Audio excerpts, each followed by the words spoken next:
It's war world and Atlas Thug. We here to bring the truth. Jar open this podcast. We breaking through the fake news. They try to silence us, but we will be subdued.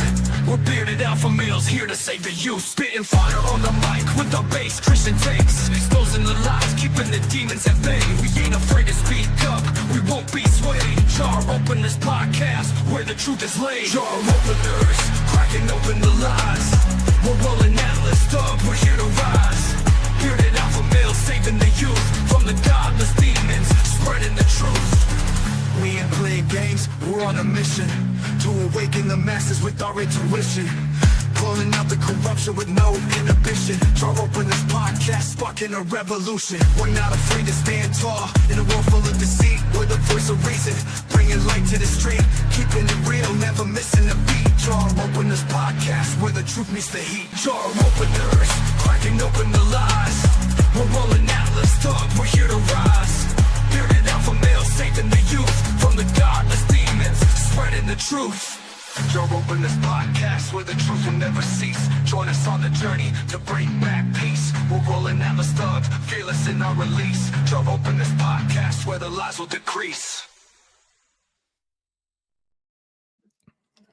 All right, Jar Openers Podcast, episode number 69. 69. Let me turn these lights on. It's How's it been a long going, time TNT? How's it going, buddy? See you there in chat. Go ahead and put that on the screen because I could not agree more. Right. Good to see everybody. We'll kind of BS here for a minute. Let everybody trickle in. No, I don't. I can't handle it. I can't handle the comments already. I hate looking at myself on screen right now. For those that don't know, Atlas had a mishap and was forced to trim his beard quite a bit. So that'll be the topic of discussion going on in chat and has been topic of discussion in Discord for a day or so. So reminder, let you guys know, hit that like button, subscribe to the channel. If you're watching on America First TV or if you're over on X, make sure you find your way over to the Jar Openers Podcast channel and hit that subscribe button as we are moving the show over to the Jar Openers Podcast permanently. One day coming up soon. But takes bomber. I finally got beard superiority. Let's go. Dude, I look like a baby. I look like I graduated college yesterday. Like I don't want to be here. Trust me. Luckily for me, give it like 2 months, I'll look just as I did like yesterday. Do you remember when Jeremy from the Quartering made a deal with his audience that he would shave his beard for whatever reason? And so he ended up, I think he had his wife come in and help him shave his beard. And he looked super, super weird. He did a terrible job trimming it. Still finished the show with this terribly trimmed beard and then immediately proceeded to grow it right back out. He couldn't stand it either. I didn't see him actually comment on it, but afterwards his beard did come back rather quick. My ego is permanently damaged. It's never coming back. Yeah, right. No, it's brutal, man. I haven't looked like this since like 2022, 2023. It's been a whole change up. Yeah, one of these days I'll post a picture of myself in the Discord with the full-on beard that I used to have. It was rather ZZ Top / Duck Dynasty. Touching your chest. It was funny. I was eating Mexican food at a restaurant with my daughter, and she took a picture of me, and I was looking at it, going, "Holy crap! I didn't realize it was like that." It's just different whenever somebody else takes a picture than what you see in the mirror. Right. Yeah, and I was only just trying to shape it up a little bit. Like I wanted to go for like that. I can't think of the right term, but I wanted to like thin out the sides and make it like a lot like more thick in the middle. Oh, gotcha. Really, like one of the first swings of the razor, I made a huge mistake, and I was like, I don't know if I can fix this. And like I could have, but it would have been like this weird like half tapered mass like blowout beard. Like I would have looked like I was like in Far Cry 5 or some shit. So I was like, I can't do this, dude. So I eventually just got the big guard, and I was like, let's just get rid of it, man. That's hilarious. Yeah, I kind of made a move like that a while back. I trimmed my sideburns shorter, but I left like down here a bit longer, and you can still actually even see that it's like shorter right here than it is just right here. and I'm just letting it kind of grow out, and then one day I'll go and I'll kind of trim it and even it back out. But well, the worst ones too are like it's a constant work in progress. Well, the worst ones are like when you can tell there's something going on with it, but like no one else really can notice because it's like so minuscule, but it bothers you so badly because you can see it all the time. So you're like, eventually, like, I just got to get rid of it, man. And everyone's like, why'd you do that? And it's like the most minute little difference that you can tell. But yeah, you see how white my neck is? It was like cracking me up the other day. Like this whole section compared to like my arm. Where's my camera? Yeah, like how tan my arm is. You can't really see it that well versus my neck. I know. You can kind of see it from your cheeks to your neck. You got more color right here than you do right here. That's for sure. Yeah, and we're going to be going to we have like a vacation in May. So I'm probably going to get burnt on my neck, which is going to be a new experience for me. Yeah, but we'll see how that goes. Yeah, well, it'll grow out. It'll grow back fast, I'm sure. Yeah, praying for it. Praying for it. That's for sure. Yeah. Dear God, please make my beard grow back fast. I messed it up and I hate it. Yeah, right. I'm hoping I can at least get like the Matt Walsh by then, you know, where it's like it's just a thick coat. Right. No direction maybe, but it's just like it's thicker than what it is. Right. Because right now it looks like I probably like catcalled your girlfriend from the sidewalk at a bar on Tuesday. That's what it looks like right now. And it's like it bothers me. Like I'm older than this, guys, I promise. Oh, that's funny. You're probably getting some cold weather there still as well, being further north than I am. So yeah, it's like snowed the other day. So you feel the coldness on your cheeks and stuff that you're not used to. Yeah. Oh man, I'm cold. I enjoy being cold. The air coming in here that you used to not get and stuff. Right. Yeah, I feel the extra airflow. Same thing happened when I shaved my head for the first time. I was like, I don't need to wear hats that much anymore, man. like I'll just rock the bald look, man. It's got power in it. That's funny. I'm going the opposite way. I'm going the Samson look with the long hair. Yeah, I did for a bit. Anyone who probably followed me like in the last year or so probably knows I like was having it like tied back and tied up into little knots and stuff too. And I was doing different things with it. Eventually I was like, I can't do this anymore. Probably because like the longer it got, I was like the more when I had like the fade with it, I was like, I feel like I look like that hipster guy who sells you draft beer. He's like, what kind of IPA do you drink, man? Like, he knows all the difference. Yeah, I think I got to get rid of it now. This Guinness didn't pour right. Yeah, right, exactly. And I'm wearing like a yellow and black flannel, you know, and I have like the tap shoes, whatever they call them, like the boat shoes all those frat guys wear. Like, yeah, it's not me either. Oh, that's funny. Tix Bomber says I have to stay clean shaven. Mine just grows an uber white trashy and patches and a mustache that looks like I just have a dirty lip. That's funny. It reminds me of that Joe Dirt movie where what's his name? Famous guy used to have a talk show. He's the one conducting the interview of Joe Dirt the whole time. What's that guy's name? You seen that movie? No, I'm actually like not that familiar with Joe Dirt. As much as I am white trash, I don't know much about the Joe Dirt series. Oh my goodness. Yeah, not David Spade. He did Monday Night Football commentary for like a year and got fired. Dennis Miller? Is that his name? Dennis Miller? Yeah, he's like, so he's talking to David Spade and he goes, so your beard just naturally grows in all white trashy like that? And David Spade goes, I don't know what you're talking about, but yeah. That's funny. He's naturally all white trashy like that. That's what Tix Bomber gets. That's the response that he gets. Well, some guys do like the goatee route too, right? Like they'll just shave everything out and they'll keep like this portion. I could never get behind that. Goatees are like if you're a villain, like then I'll have like a goatee. Like, oh, that guy must be a villain. Let me tell you my evil plan. Right. I did think for a second maybe if I would go down just to the stash. I thought about it, like if I was just do that, but no. My buddy, he rocks a massive stash. He's got a nice mustache that he's just mustache only. He's a younger dude. I think he's still in his 28, 29, 27 range. I think he's 28 or 29. Yeah, no, I was just thinking, I was like, you know, my wife already hates as many women talk to me in public. Like, I don't need the porn stash to add to it. You know, like, let's just keep it very basic. Let's see. Okay, well. Yeah, Steve. Yeah, I'm ready for that discussion, man.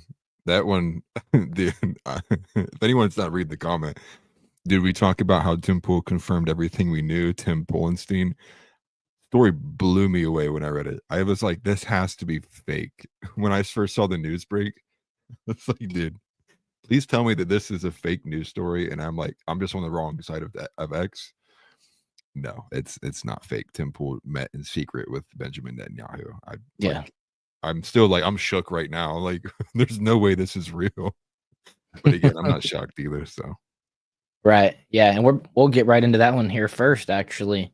Let me put it on the screen here. But we got share screen, sorry. Got a few little clips. I was actually watching the show when Tim Pool announced it.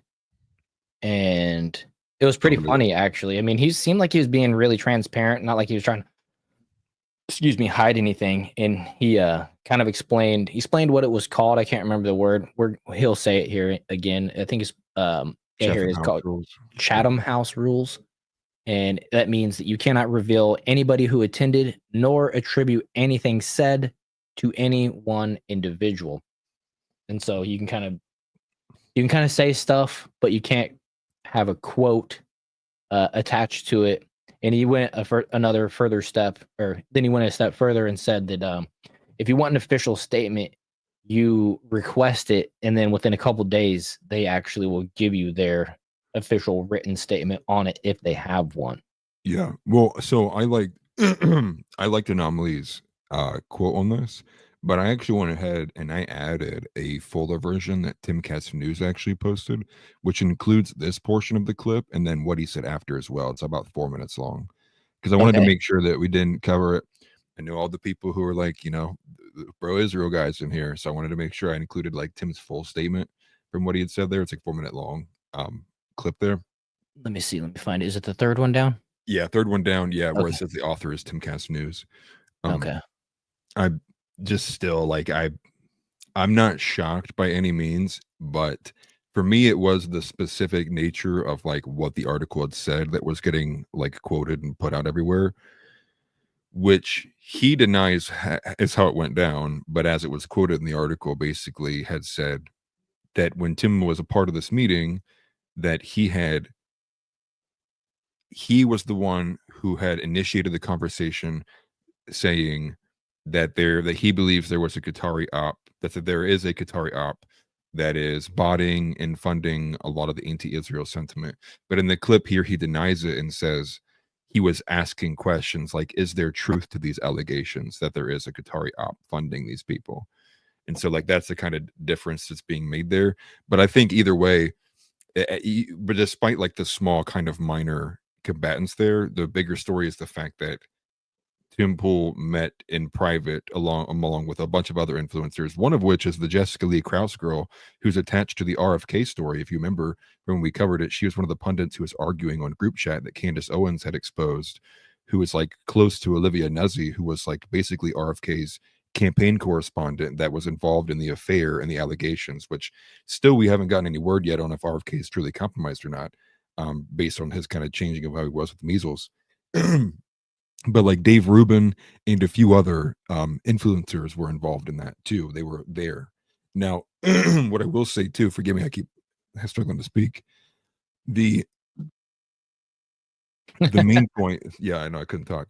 The main point was that there was more influencers there, and it just so happens that obviously Tim Pool is being pointed out because of obviously his like fence sitting on this issue, or appearance of fence sitting. But secondly, that like he was the first to kind of come forward and say, yes, it happened, when he's outlining like the Chatham House rules. So he was like, I thought we were under the guise that like no one was going to say anything about this meeting. But since it's already going public, he's kind of getting ahead of it and being like, well, here's what I said. Here's what happened with it. So at least I can appreciate he's owning it. But the meanwhile, it's like, where was the rest of the influencers to say anything? I think I saw a statement from Dave Rubin earlier today, like this morning, finally said something about it, but I haven't seen any of the other influencers mention their involvement with what happened there. Right. And it's funny because Tim Pool made the assumption that these people didn't even know what Chatham House rules are. And so he assumed that a lot of stuff was going to come out and have quotes attached to it and videos themselves.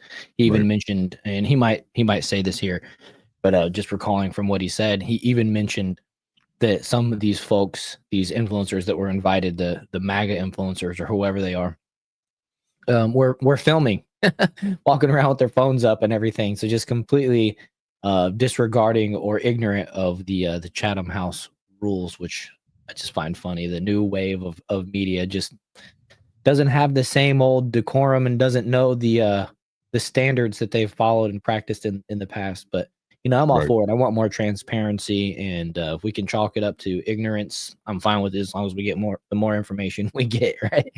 Right. Yeah, and I think, I mean, obviously the main question is, again, like, why is Israel coordinating, with influencers for a foreign country's sentiment here?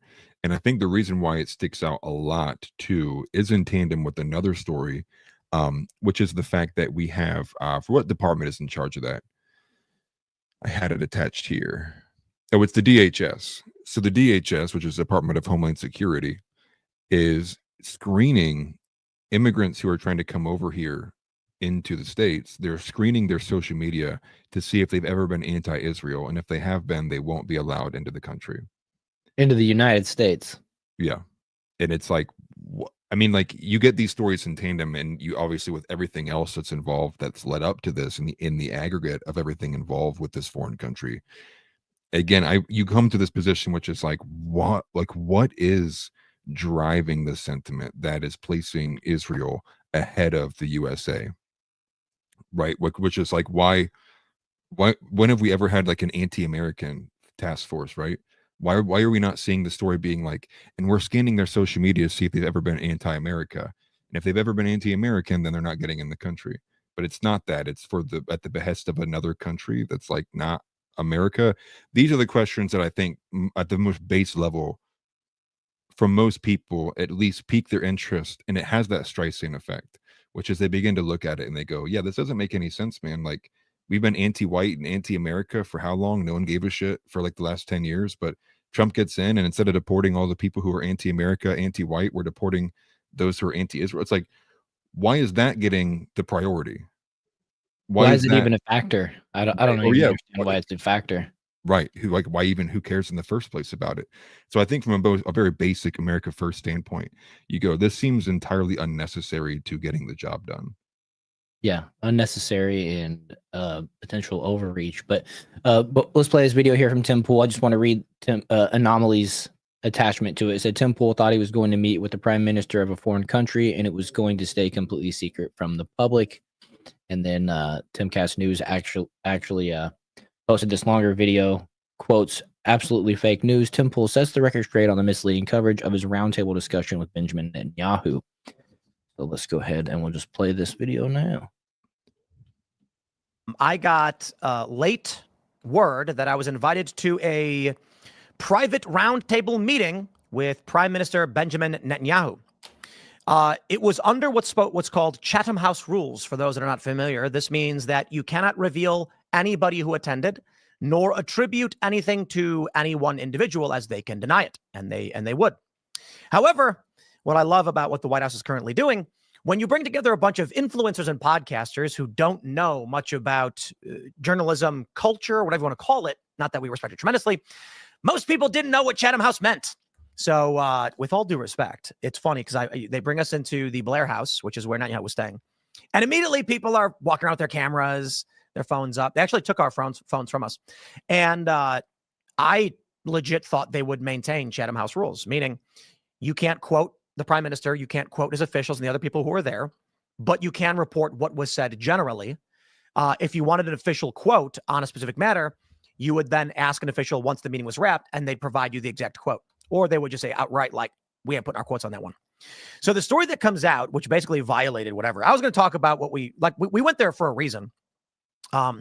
This story from Jewish Insider says Netanyahu pushes back on anti-Israel trends in a meeting with podcasters. I don't know if the individual who wrote this, Lahav Harkov, was actually there, but this is wrong. It's fake news. And people are now spreading fake news about me because I'm going to go ahead and say as arrogantly as I can to everyone else who was there. I hope you all hear me, because I'm saying this somewhat facetiously. I think I was the only one that asked a real question. now that I've pissed off all the other journalists and individuals who were there, most people were asking what I would describe as, I don't know, I felt like pretty obvious questions. Is there going to be a war with Iran? Do you think the nuclear talks are going to be good? The Trump is going to be talking with you. Will it work out for you? What's the concern? What's going on with your prime ministership or whatever? And you get these answers that I really felt like you could have just got a Fox News. You know, the prime minister is going to get asked about this stuff and he's going to say, I can't speak too much on the nuclear deals, blah, blah, blah. Considering this was Chatham House and it was expected whatever he said was going to come out, I didn't see anything really substantive. However, in the story, they say, Poole expressed concerns about increased anti-Semitism and anti-Zionism in the pro-Trump podcasting space, according to sources in the room. So they weren't there.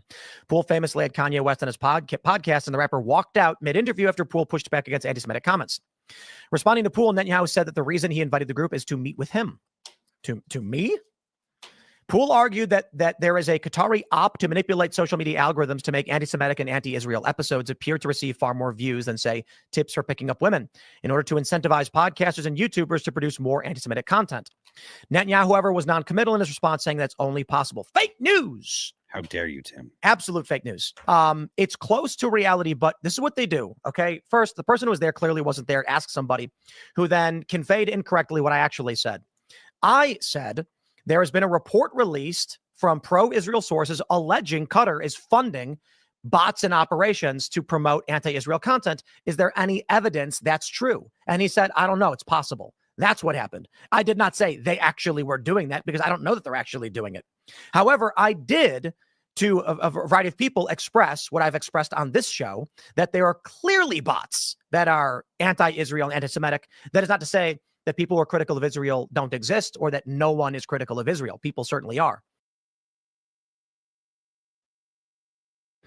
Right. And so the reason why this actually, it stood out a bit to me, which there's another clip which I can find because it's also from the guy who Anomaly was quoting. And this is kind of in response, I think, what TNT had asked, which he said, why do you assume it's to promote another country's sentiment?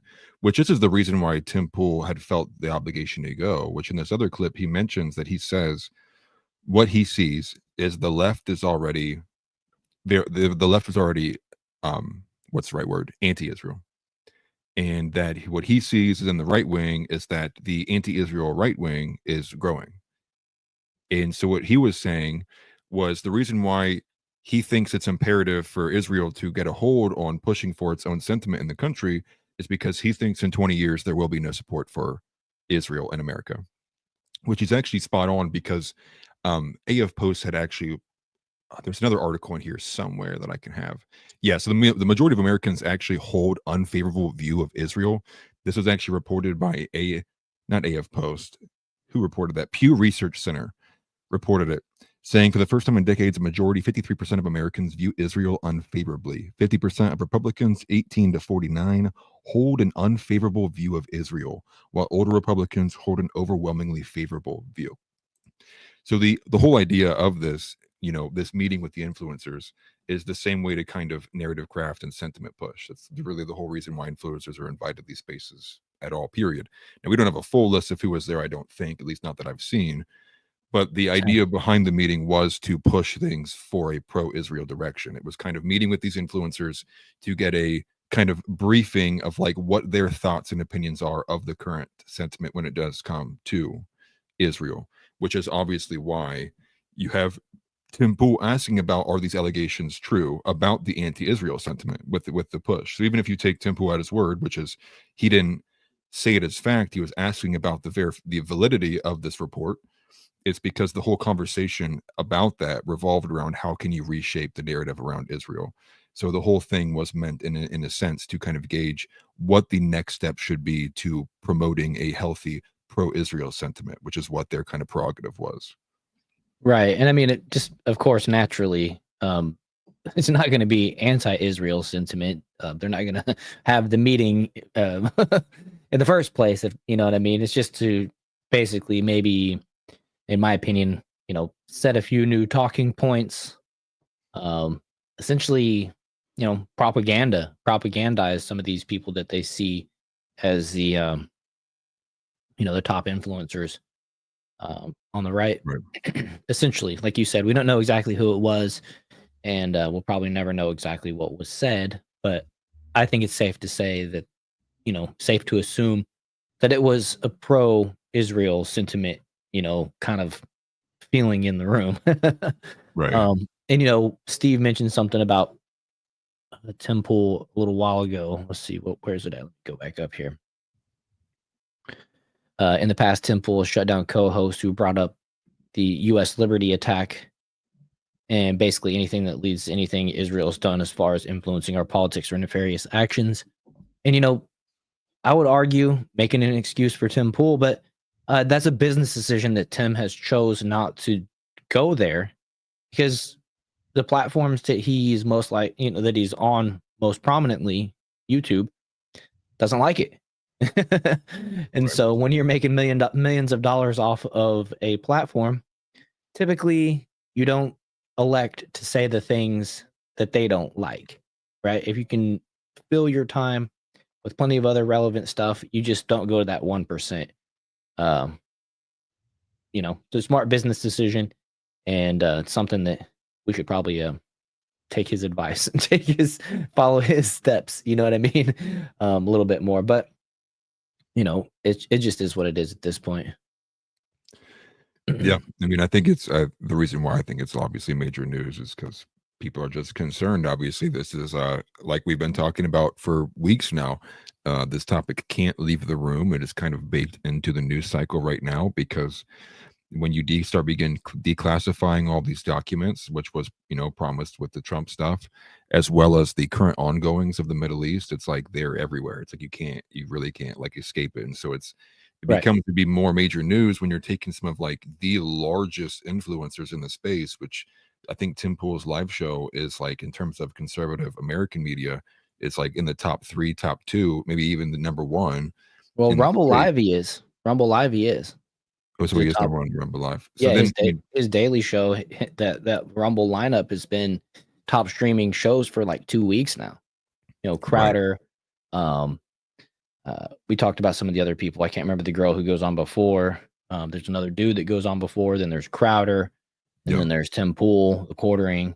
I think Russell Brand is even in that mix somewhere. yeah, and Viva Fry's in there too. Right. And so, Benny Johnson, he's on Rumble, or he's on YouTube mostly. I think he's on Rumble some, but I haven't paid a whole lot of attention to Benny lately, to be honest with you. But these dudes are the top streaming shows period on the Rumble platform, and that actually is across the board when you add Twitch and YouTube and everything else in there. So I mean, these guys are the top of the the lineup essentially. Right. And then you have like people like Steven Crowder, who have basically taken their whole Rumble journey in this direction. I mean, like, that's basically been a lot of his topics over the last couple. I mean, since he's went to Rumble, right? I mean, he even had the famous, viral moment of clipping a very unpopular image, which was used as like the, to shape up the files. I forget the word. It was like the silhouette, basically. And, posting all these things, and he's having, consistent sections now outlining like his kind of discontent with things like APAC and like the lobbying and like just the overall kind of influence that they kind of exert over politics. He's kind of disinterested in. And I think all in all, what you can just basically see here as a takeaway is it's clear that the conversation's changing. And I think what most people can take away from this is the fact that very vocal like minority, like that 5% who is very, very like on the right wing, the dissident right group, who's very, very, very anti Israel, is kind of having the same effect as what the very, very, very, very, very vocal 5% progressive minority had when they started kicking in doors over the transgender issue and the very progressive woke politics, right? It was all of those Democrats said, hey, it's not us. But what the right wing has learned, and I'm glad that they did, which is you don't have to have the majority to make a difference in politics. You can be the extreme vocal minority. And as long as you're constantly ratioing people, you're constantly dropping facts, you're posting, your shit posting all the time, and you're gaining influence and clout, you can hold a meaningful amount of influence. And I think specifically when you see now other creators like Michael Knowles and Charlie Kirk, Trent Horn being pressed on this issue in public events now too, from other people who have been probably following. Maybe this guy watches Elijah Schaffer and he watches Charlie Kirk, but he goes to the Charlie Kirk event because of all the things Elijah Schaffer may say about Israel that he doesn't hear about Charlie Kirk. He wants to hear Charlie Kirk give an answer. And so you're seeing the right, at least, the dissident right wing, adopting what the far left had done in terms of being able to swing their kind of meager power and influence and make a difference about it, which I think in the whole is good, which I think it might be the first time in my lifetime I've ever seen the right wing learn from the left to begin to enact politics towards their side of things, because all of politics for the last, 100 years has been, as House always points out too, very accurately, has been a slow draw towards the left, with the right wing only being a meaningful speed bump, which is really to just kind of like slow things down a little bit while the left continually drags us unwillingly to that side. Right. I'll take a right wing finally doing it to the other way around, which is like we're slowly dragging things to the right wing now. Like now we're pulling people, dragging their nails across to get the Overton window to shift over. Yeah, 100%. I saw Evil Elmo said, did I say Tim Pool was a conservative? He corrected me. He said Tim Pool conservative. I didn't really mean that Tim Pool is conservative. I just mean that his audience is in this space. I'd argue that the majority of his audience is on the conservative side. I'm sure there's some Democrats I think there's some Democrats that hate watching stuff like that, but for the most part, Tim Pool is a thought leader on the conservative side, regardless of his own personal politics. He is pro-Trump, and I think that's kind of the lowest common denominator that his audience has with him. Yeah. For the most part. I think he's, at least as of right now, as much as he wants to ride the fence on things, he's at least like center right in today's Overton window of politics. I think he's like now like a 2-time Trump voter. Very, very strong on 2A, which was something he originally wasn't strong on. I'm no fan of Tim Pool, don't get me wrong either. I just think if you look at all the other kind of things that would maybe signify someone's conservative, he has them. I mean, you look at his like most top last night I wasn't here. Partnership was with the Daily Wire, right? Like he's constantly it's like Matt Walsh, Michael Knowles, Jeremy Boring, Andrew Claiborne are always kind of cycling in and out of his podcast room. So he's basically like a platform for a lot of conservative voices. Right. But overall, I mean, I do agree. Like he's not conservative by any traditional sense of the term. He's, he's like a liberal at heart. And to that last point that you made about the Daily Wire, when you apply the opposite people, you don't see people like David Pacman, Destiny, Harry Sisson. Did Jink recently? I think Jink actually recently did go on the Timcast IRL show when he was doing that circuit. I think he actually did maybe appear on Timcast, but one of the rare lefties that progressives that will actually go on Tim Pool's show, which I think is indicative of Tim's audience and in the media sphere, as Tix Bomber worded it, that he's in the conservative side. Is on the whole media sphere side of things there. So, right. When the left won't talk to you, you're definitely not a lefty for the most part, right? You do get the exceptions. What Sam Cedar went on there and argued with him and made himself look like an idiot a couple months back. Right. What Sam Cedar is just kind of insane. Right. Evil Elmo mentions the Overton window moved. He didn't. Same with Joe.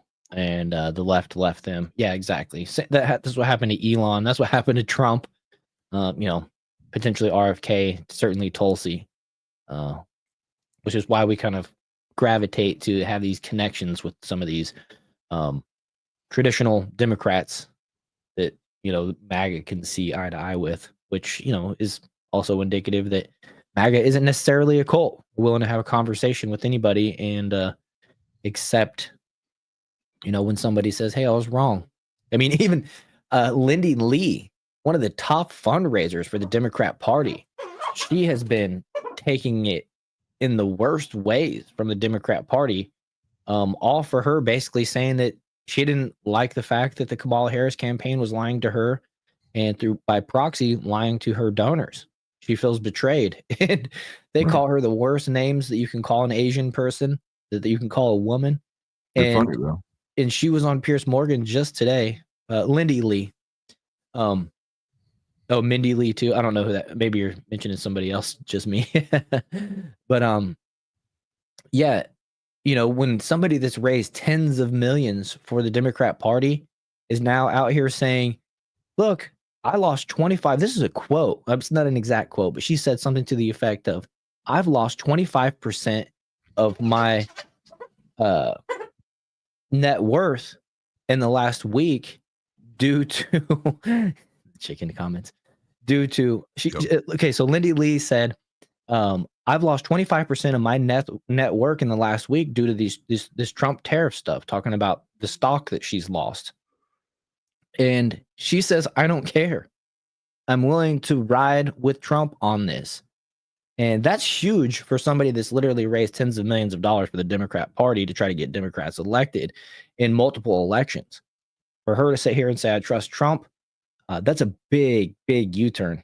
And I would not be surprised, and I've said this before, that Lindy Lee, if Lindy Lee raises money for the next Republican candidate, if it's JD Vance particularly, or somebody that takes the hard kind of MAGA stance, and aligns with Trump, gets Trump's approval. Still some time to, for things to happen and change your mind. But right now, man, she's that's the last person on earth that you would think would flip sides. You know what I mean? So, well, I think especially in the politic environment, there got to be a distinction that's made. And I think the same way I would make it about Tim Pool. There's a lot of people in this space whose entire priority is not like their values in politics. It's how they can make as much money as humanly possible off of politics. And so I view Lindy Lee in that same kind of light, where she just kind of sees where the money's going, like what's the right or the acceptable or the more profitable thing to do. And it's like, now it's to support Trump. Like, now my all my identity and values and principles are with Trump over here. And same thing when you see it with other individuals, a lot, especially like in the financial space as well. A lot of like the economists too will just change their tune at the drop of a hat. And it's not because they care about their values that the left-wing party had. It's because they care that like that's where they were making the most money. And I think with what you had alluded to with Tim Pool as well, like, I don't know if it's really because he's truly got like a deep, strong kind of like tie to Israel or stance really, or maybe more so for him, it's just like he wants to be a part of the conservative gatekeeper group because he wants to make that much money. And so I think for me personally, I don't think Tim's like this kind of like espionage agent for Israel. I think like he's just largely prioritizes making money more so than he prioritizes being fully 100% like free speech absolutism. And I think that's kind of like where I view Tim Pool to be, less so that he's like this nefarious actor trying to like subvert things. I think just by proxy of taking money and not saying things, you're subverting things, yes, like on a secondary level, but I don't think like that's his main priority. I think he's just kind of like a guy who was in the right place at the right time, and now bumping into a lot of shoulders from Wall Street, grew up on a huge page.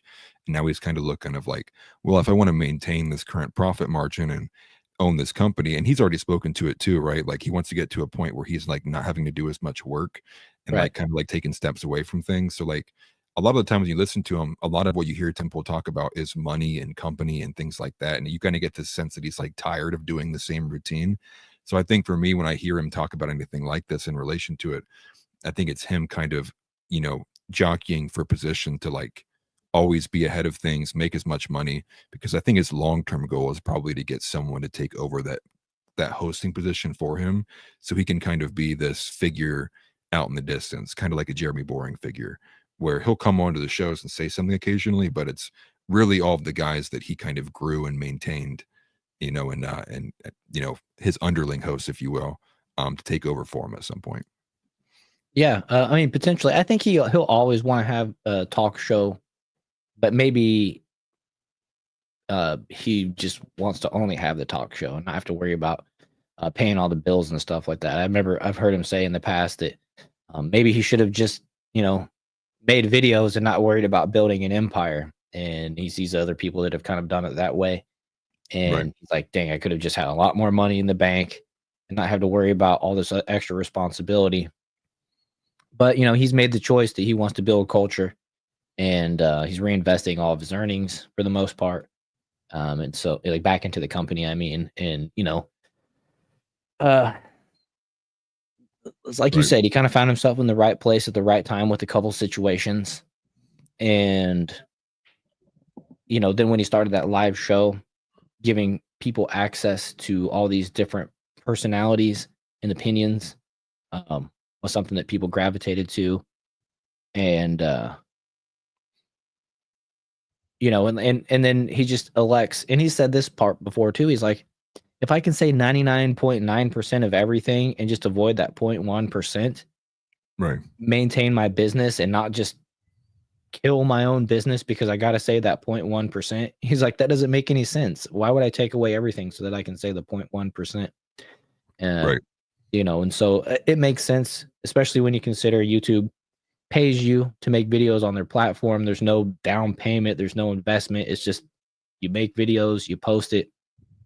And if you're good at it, if people like it, they're going to pay you for it. and so following the rules that YouTube has is something that I understand, something that I appreciate, and I choose to follow, not say the 1%.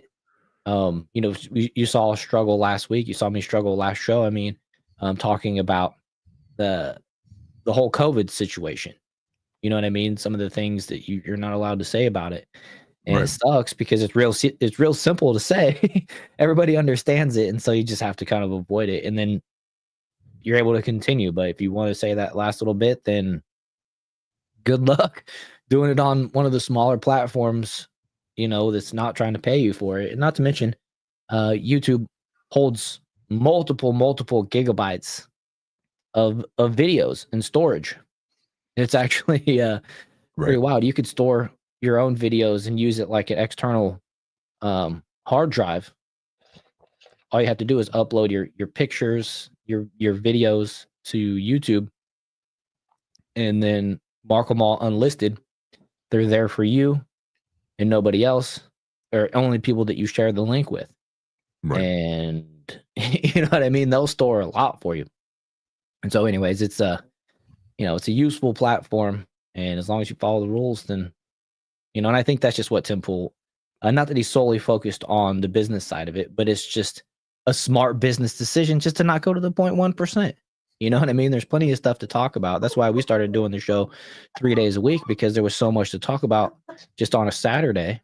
It's like, we got to start doing the show more often so we can be up on the current news and not have to skip over a bunch of stuff. You know, I mean, I was thinking about the other day, we could probably mix another day in here and still be just fine if we could work it into our schedules. You know what I mean? Like start doing a Friday, Saturday show or something like that instead of, you know, just Saturday. But, you know, maybe in the future we'll work towards something like that, or even a 5-day work week. But, you know, it's there's always just constantly so much going on. There's plenty to talk about. What's up, King Solo Wings? Yeah.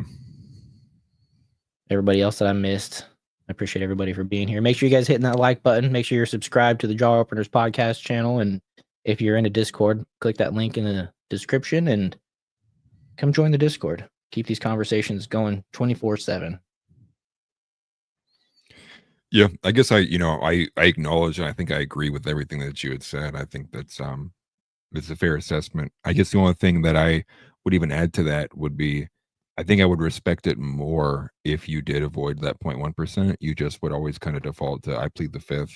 Like, I don't look at it, I don't talk about it, instead of kind of like taking a halfway position, that like doesn't speak neutrality, but like also avoids having full length discussions about it either. Is also like, it's probably a better way to like go about that wouldn't always kind of open you up to getting, you know, attacked on this specific issue. Especially because I think somebody pointed out there too, like with King Solo Wings, right? Like, he has his own like member show, which is like literally paid for a website that he has on his own thing. So he has the opportunity to not dance around these things. But he still chooses to do so, which is like, there's like that kind of adds a little bit of like, so even on your own private website that you don't have to worry about YouTube like knocking you for, you still like avoid it. It's like, that's where it begins to be a bit like questionable ground. Now, it's not like to say he's not tried it in the past. Obviously, he had like literally Kanye and Mr. Bandman on his show in 23, like that article pointed out. But again, at the same time, it's like, when I look at it too, it's like, how am I going to demand someone talk about something I want them to talk about. It's like they can talk about whatever they want. It's a free country. But at the same, on the same token, you go, well, clearly it's like this one subject he has a position about, but doesn't come full forward with it, but also shuts down everybody else on the show who might halfway speak towards it. Right. Especially with that, that odd clip that's been going around with Ian, right? And Ian's like the lovable, the oath that's on that show. And then he brings up the USS Liberty, and you get like that famous clip where Tim's like, it doesn't matter who would shoot the rocket. And then it just like goes silent for like 10 seconds. And then it cuts to, Dana White, who's like, well, that was fucking weird, right? It's just funny because you can only do it so often before you have built up a kind of you have a collection of memes that's like all the times where you kind of awkwardly handled a situation about said subject. And I'm not saying anything's nefarious there. I'm just saying, if it comes to a topic like that, I'm definitely not going to go to Tim Pool as like a source of any ounce of authority on it. It's like, bro, you ignore it and shut down conversations about it. I'm going to avoid looking to you as like the first perspective I want to hear about on. So anyway, anything else you're probably good about, but that one, it's like, I'd rather hear about like from Ryan Dawson or Whitney Webb or Ian Carroll. I'm going to like, I'll listen to your perspective, but maybe like fifth or sixth about it. Right. People that have made their main platform something other than YouTube. Ironically, I think of the people that you listed there, they're mainly not on YouTube. I think they're mostly on X or TikTok or whatever with their revenue. Right. But you got to factor this in. It's the Steven Crowder rule. Steven Crowder was getting canceled from YouTube, was getting demonetized from YouTube, taking down his stores, making him take certain shirts out of his shirt store. Right. All kinds of stuff that was done off the YouTube platform, but yet YouTube didn't like it. They're the gatekeepers, and so they were controlling Steven Crowder's money. You know what I mean? So even though he was saying things off platform, he'd go to Rumble and say these things, or whatever. Like they had a particular shirt they put in a mystery box. You know what I mean? And YouTube found out what they were selling in the mystery box and said you can't sell the mystery box anymore. And so it was completely off platform, completely detached from YouTube. But if you're doing the things that they don't like, even on your own platform, YouTube controls the YouTube, So it's unfortunate. Tim Pool could go and just say all the things that he wants on his own paid, behind the scenes show, but it still could affect him on YouTube, unfortunately. So you just got to be careful. You got to balance that will to stay in business and keep the paychecks coming in with. And secondarily on the Steven Crowder topic, imagine you're Steven Crowder. You're getting absolutely annihilated by YouTube. Everything that you're doing, they're like, it seems like they're listening into all your conversations. They're trying to get you for literally anything. And you're like, well, you know what? Maybe I need to like figure out a different way to go about this, right? Like maybe I need to figure out a different way to consolidate my programming because I do not want to have to deal with this all the time and then be on the verge of like your whole company going out because YouTube decided you can't be there anymore. Mm-hmm. And then you're like, you know what? Maybe I can consolidate with another company that'll like help house my content. And then you go to Daily Wire and then they basically call you that you're going to be as a wage slave and then write into your contract that actually we're also going to negatively screw you over if YouTube decides they want to pull your content off. Of course you'd be pissed, dude. It's like you're getting attacked by everybody and then you go to like the biggest, one of the, at that time probably I would say definitely was like the biggest conservative, media company out there. And they tell you, yeah, actually we're going to make sure that you have to obey the big tech oligarchs. And if you disobey them, it's going to financially hurt you. And it's like, well, then at that point you would like be like, am I the only one out here who's even willing to halfway challenge the fucking guard? Like, and so no wonder he releases all of the audio clips from Jeremy Boring. I'd be frustrated too, especially when you are in the conservative group. And this is even outside of, anything related to that foreign country that, it's Ben Shapiro's favorite. This is about things like electioneering, election fraud. This was about, the vaccines. And this is all like, stuff that definitely affects Americans that doesn't even have a taboo history of being spoken about. And then you go and it's like, well, yeah, conservatives are just going to lose then. Right? If I go to the biggest company here and the biggest company here is making you obey what's clearly a biased left-wing institution, I'm like, well, yeah, we're not going to win here. He's like, I came to you guys hoping that like I could get some protection when I started making my content, that if something went a little too far but was obviously inside the lines of our morals, you would have my back. And in turn, I get this snobby, I almost said the bad word on YouTube. I get this snobby, guy, Jeremy Boring, who writes up this ridiculous contract. Yeah, you're gonna get. I'm airing this out online the moment I go home, dude. Like, are you serious? What a joke! Don't call yourself First Amendment anything when you're sitting here making me obey these institutions.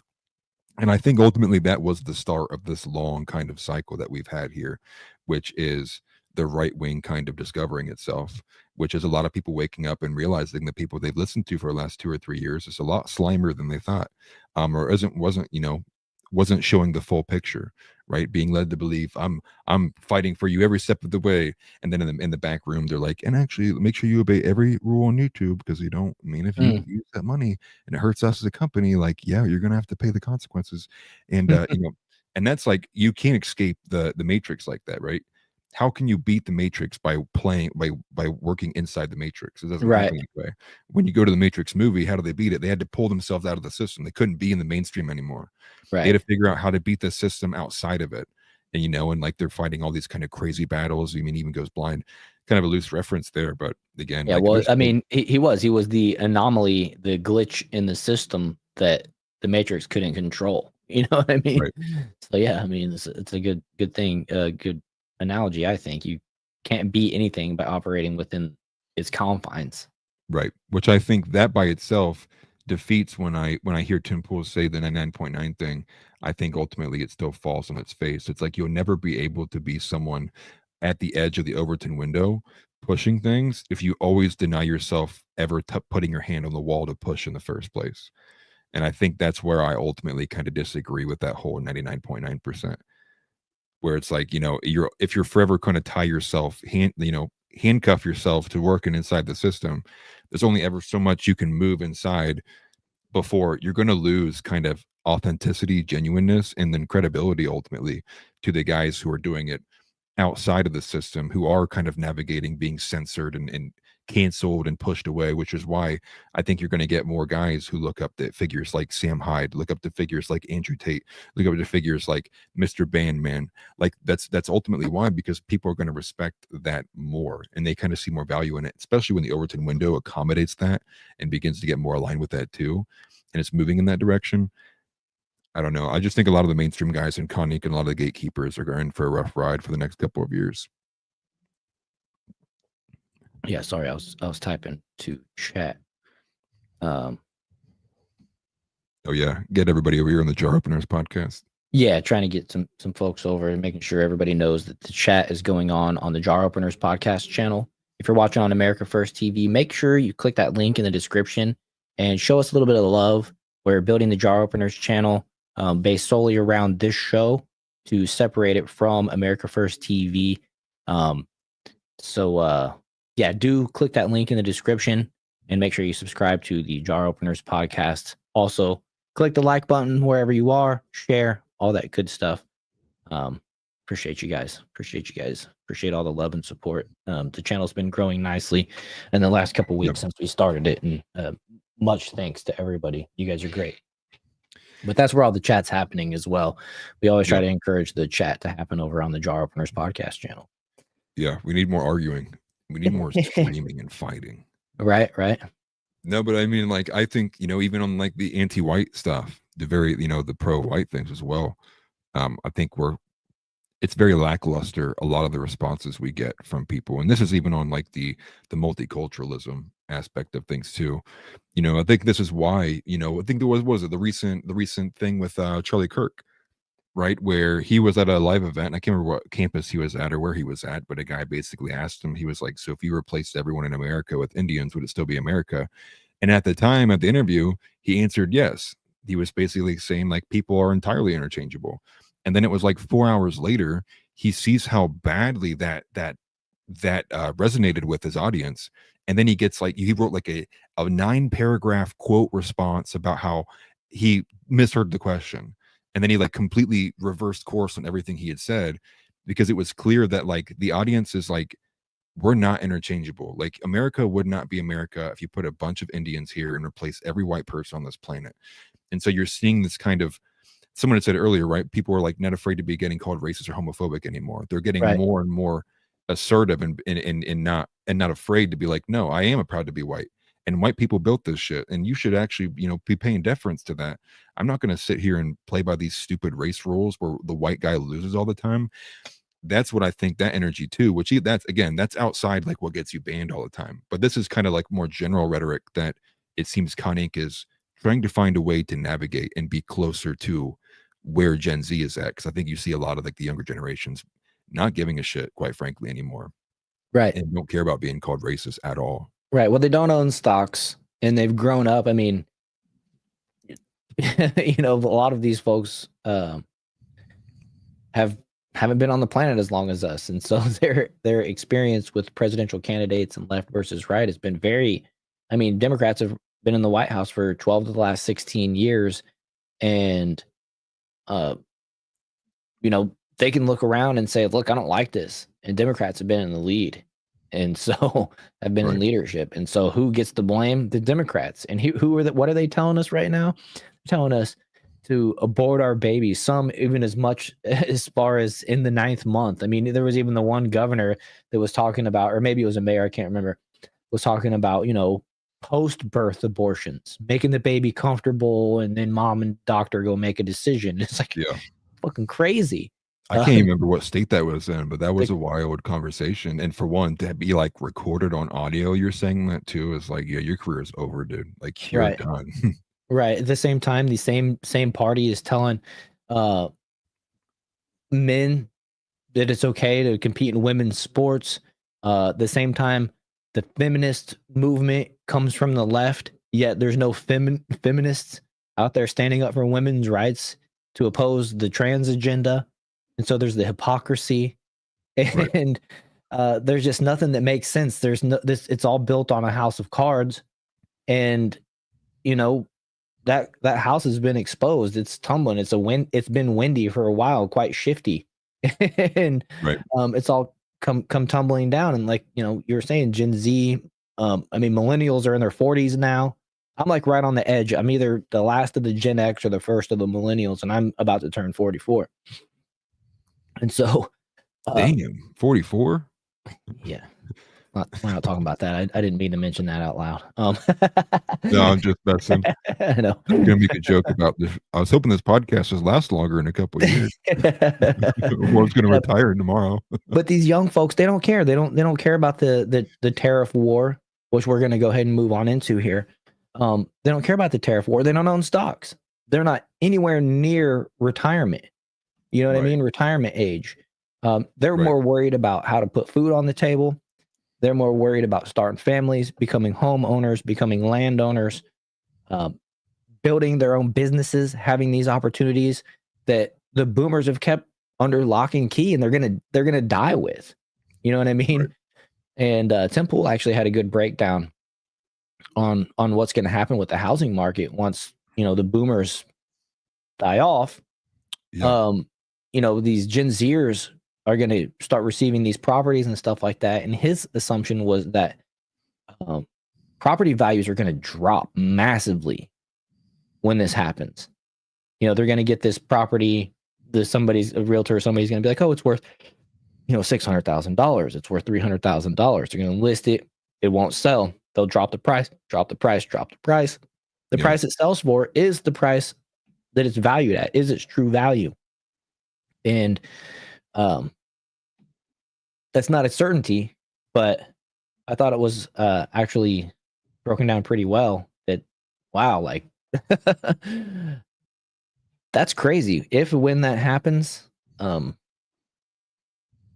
going to be bad. Nobody wants their property value across the board to drop by any type of significant percentage. Yeah. But it might be what happens. And, that might be the opportunity where BlackRock comes in and swoops the rest of the property, start turning one family residence into 2 family residence, start making everything a duplex, and start stacking people up. Living in the pods, eating the bugs, essentially. Yeah, well, this is the issue with hoarding wealth. And in particular, like the issue with hoarding assets, because assets are tied, I mean, a lot harder to like an actual like demand, you know, a actual demand link there. You know, you saw something similar. I believe this was with the what card? I can't remember what specific card it was, but it was with the Charizard card. I think it would happen with like Logan Paul had sold his, and it like had like the, you know, there's like a reverberations around how much he sold this Charizard card for.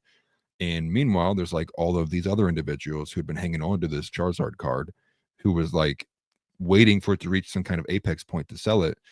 And then when they went to go sell theirs right after, you know, this major sale happens, now it's like, well, the next person who bought it was only going to buy it for like 40,000 instead of 50,000. And then the third person's only going to buy it for 30,000 because like a lot more coming into the market flooding in at once. Same thing will happen with a lot of boomers start dying off in mass. You know, how many situations do you know where families don't live anywhere near each other? I mean, what's a Gen Z person going to do when they're slowly building up their lives and, you know, in southern San Diego, and their boomer mom and dad live in Nevada, and they don't want to live in Nevada. Yeah, I mean, that's the point. you're going to quickly convert that into money and put it on the market as fast as they can, because like for one, they're not going to deal with the property taxes, they're not going to deal with the maintenance, they're not going to deal with any kind of like contractual obligations with it. They're going to want to liquidate it as soon as possible. And that's going to happen with a lot of assets all at once when you do start having a lot of boomers dying in mass. And that's going to be like with homes, probably with boats, vehicles, a couple other things like that. And it's just going to start dropping because you're going to have a lot of homes being put up for sale where there's not as much demand for someone to move in. And then that generational wealth that should have been distributed by the boomer earlier than then, or kind of decided upon earlier, instead of waiting and hanging on to it until, you know, taken out of their, you know, my dying cold hand. Right. Well, now you have like no leverage whatsoever. It's kind of like basically just what it is at that point. It's when the bubble pops. Right. And you see this even demonstrated in a lot of good graphs, but it shows, you know, like wealth transfer from like the silent generation to like boomers, or baby boomers, I should say, like then baby boomers to millennials, and then millennials to Gen Z. It's like each generation, from like the silent generation to the boomers, it gets super minuscule. But the big one is the baby boomers to millennials. It's like almost like less than like 8% or like 12%, forgetting, it's one of the two figures, actually like distributed it in the way that their parents had did before them. Right. And for what reason, why you see one generation over the rest of them kind of like clinging to their wealth way more than any other generation, there's a litany of reasons. I think trying to find a univariable analysis for that's just not going to work. I think there's a lot of things that go into that. Well, I think the boomers were coddled. I think the boomers got their college educations paid for by their parents. I think, you know, their parents were the last, you know, I think what do they call it? The greatest generation or whatever, I think, something like that. It's the greatest generation, then like the silent generation is after the greatest generation. Okay. I'm pretty sure. Okay. But you're talking about the people that fought in World War. You're talking about, you know, their parents are the ones that bought war bonds. They invested in the country through their own country through bonds. You know what I mean? These are the people that are like the true patriots that had skin in the game, that lived through the ups and downs. And whenever they decided to have kids and life was good, hence the baby boomer generation, they coddled them. You know what I mean? They bought them their first car. And that's, you know, my stepdad bought me my first car. Nobody paid for my college education. I didn't go to college. It wasn't an offer on the table. Right. But I think, you know, a lot of these boomers did. A lot of these people had parents that were super dedicated. You had a lot, and the ironic thing was that generation, a lot of the mothers stayed home and raised the families. The father was allowed to, I say allowed, but was able to take care of the family. Let him lead. Right. Well, he was able to take care of the family on a single income. He was able to have multiple kids, put food on the table, and function in today or in their current day society. And then also at the same time invest. And, you know, they were hardworking, disciplined individuals. And so they made life easy for the boomers. The boomers turned into selfish little shits. And so they're going to die with all their toys. You know what I mean? I think it was probably when they were in their 30s or whatever, when the phrase, he who dies with the most toys still dies, came out. You know what I mean? Right. Well, it's why you get all these memes now, right? You get on both sides, right? You get like, there's this funny one, I can't remember what show it's from, but it's, you know, the guy's in the car and he looks out the window and he was like, I want to tell you guys something. He's like, you know, weak men make hard times. And like, it's these younger guys looking at him and he's like, bro, you are the weak man who made hard times. it's just the kids talking to a boomer. But the other one, the hilarious one that's super viral, is it's the water buffaloes running away from the lion, and the adult water buffalo like looks over to its child and like horns it in the leg to gimp it so they can get it. The older ones can get away. And like the caption is like, this is boomers to their children. I mean, like this is a common theme. Like most people, it's like it's people laugh at it now because it is such an insane trope that there are so many boomers in the older generation that just, for one, either like just never planned on ever having some kind of idea of like passing down wealth or like a future forward plan for children, or secondly, even worse than not having a plan, are like openly and like laugh about how like they literally don't give a shit about their kids, never don't want to plan anything. They're like, I'm going to take cruises to the day I die. Like my kids ain't getting nothing until I pass away. Like there's one video where it's like a lady who's like on a cruise deck, and she's basically like laughing. She was like, I'm trying to spend as much as possible so my kids don't get anything when I die. She's like, I'm trying to spend it all. And it's like, what caused this, right? Like what made a generation seemingly across the broad spectrum like hate their kids? Like what started that? And then you start thinking like, well, it's their selfishness. It's that me first mentality. You know what I'm saying? That's why they're able. That's why they beat the shit out of their kids. You know, when they're growing up, they're the ones that spank their kids because their kids were inconveniencing their own lives. Right. I still think spanking your kids though has value to it though. Obviously, well, I mean, discipline, yes, but you hear all the stories about kids getting beat with the rubber race tracks and pick your switch and getting beat bloody and all that crap. I mean, so my grandpa treated my dad. They violently whipped their children. It wasn't a lesson learned. It was like, I'm pissed off and taking it out on you. You know what I mean? Type of scenario. And that's why I say that it was a selfish, you're inconveniencing my life, so now you got to pun it. You got to deal with the consequences. It wasn't, I'm looking out for your best interest. And of course, not all, right? There's always the exception to the rule, but that's just kind of the assessment that I've been able to kind of witness and put together just as I've assessed the generations over time. And I think Gen Z might be a repeat of that. I wouldn't be surprised if Gen Z disciplines their kids a lot harder than their parents discipline them, type of scenario, for kind of a similar type of reason. Their parents made life really easy. Technology made life really easy. And once they have their own kids, if their kids inconvenience them, it's not really about the kids, it's about them. And then they get mad and spank out of anger rather than out of lessons learned. But that's just my theory, right? Well, this is exemplified in like the main story of the day, really, outside of the Tim Pool stuff, which is the China thing, which, you know, I have some differing opinions about the direction we're going with it, or like what Trump's direction is going with it. But, you know, the whole idea of like, you know, this is like the first president, right, that we're going to get telling the American people that like, we're going to have to deal with some short-term pain so we can get some long-term gain in this country, which is entirely different from all the messaging we've gotten from previous presidents, which is, you know, we're going to help the people now. We're going to stimulus check here. We're going to do things right now. We're going to alleviate all of this, which is generally has been a history of applying band-aids to like rotting, decaying wounds instead of actually like taking a hard stance that'll be unpopular with people because it's going to be inconveniencing to do things that would help the country in the long term. And then when we get with what happened today, which is pausing all, I mean, so the plan, so at least the idea that was being told out when it came to these tariffs, right, was the reason we're doing all of this is to encourage investment into America, equalize the playing field with everybody so we can start protecting American workers and the dollar. And then what now it looks like this was actually all an attempt to bluff up and then have a trade war with China, which I'm no fan of China. Like, you know, I put the thumbnail together, right? Fuck China. Right. But it's now going against what I thought the original plan was, which was to force all the rest of the world to respect America, to encourage this investment, not have a saber rattling contest with China over trade. Because now what, they went down to like a universal 10% rate with like every other country. And so a lot of people, it's weird because now you have, like with Benny Johnson, for one, is like someone like I'm beginning to really not be able to stand, which you have him like 2 days ago saying, I'm the like, same exact way. Ever since he stole Salty Army from Salty Cracker, I just couldn't get with that. I don't know why. It's just, it was something he didn't need, but he just couldn't stop himself from taking, and Right. it was just rubbed me the wrong way. And I don't he's know. just cringed that way There's too. plenty of space for the rest of us. You know, there's plenty of space for all of Right. us, Right. and you Didn't need have to do that. do that. Right.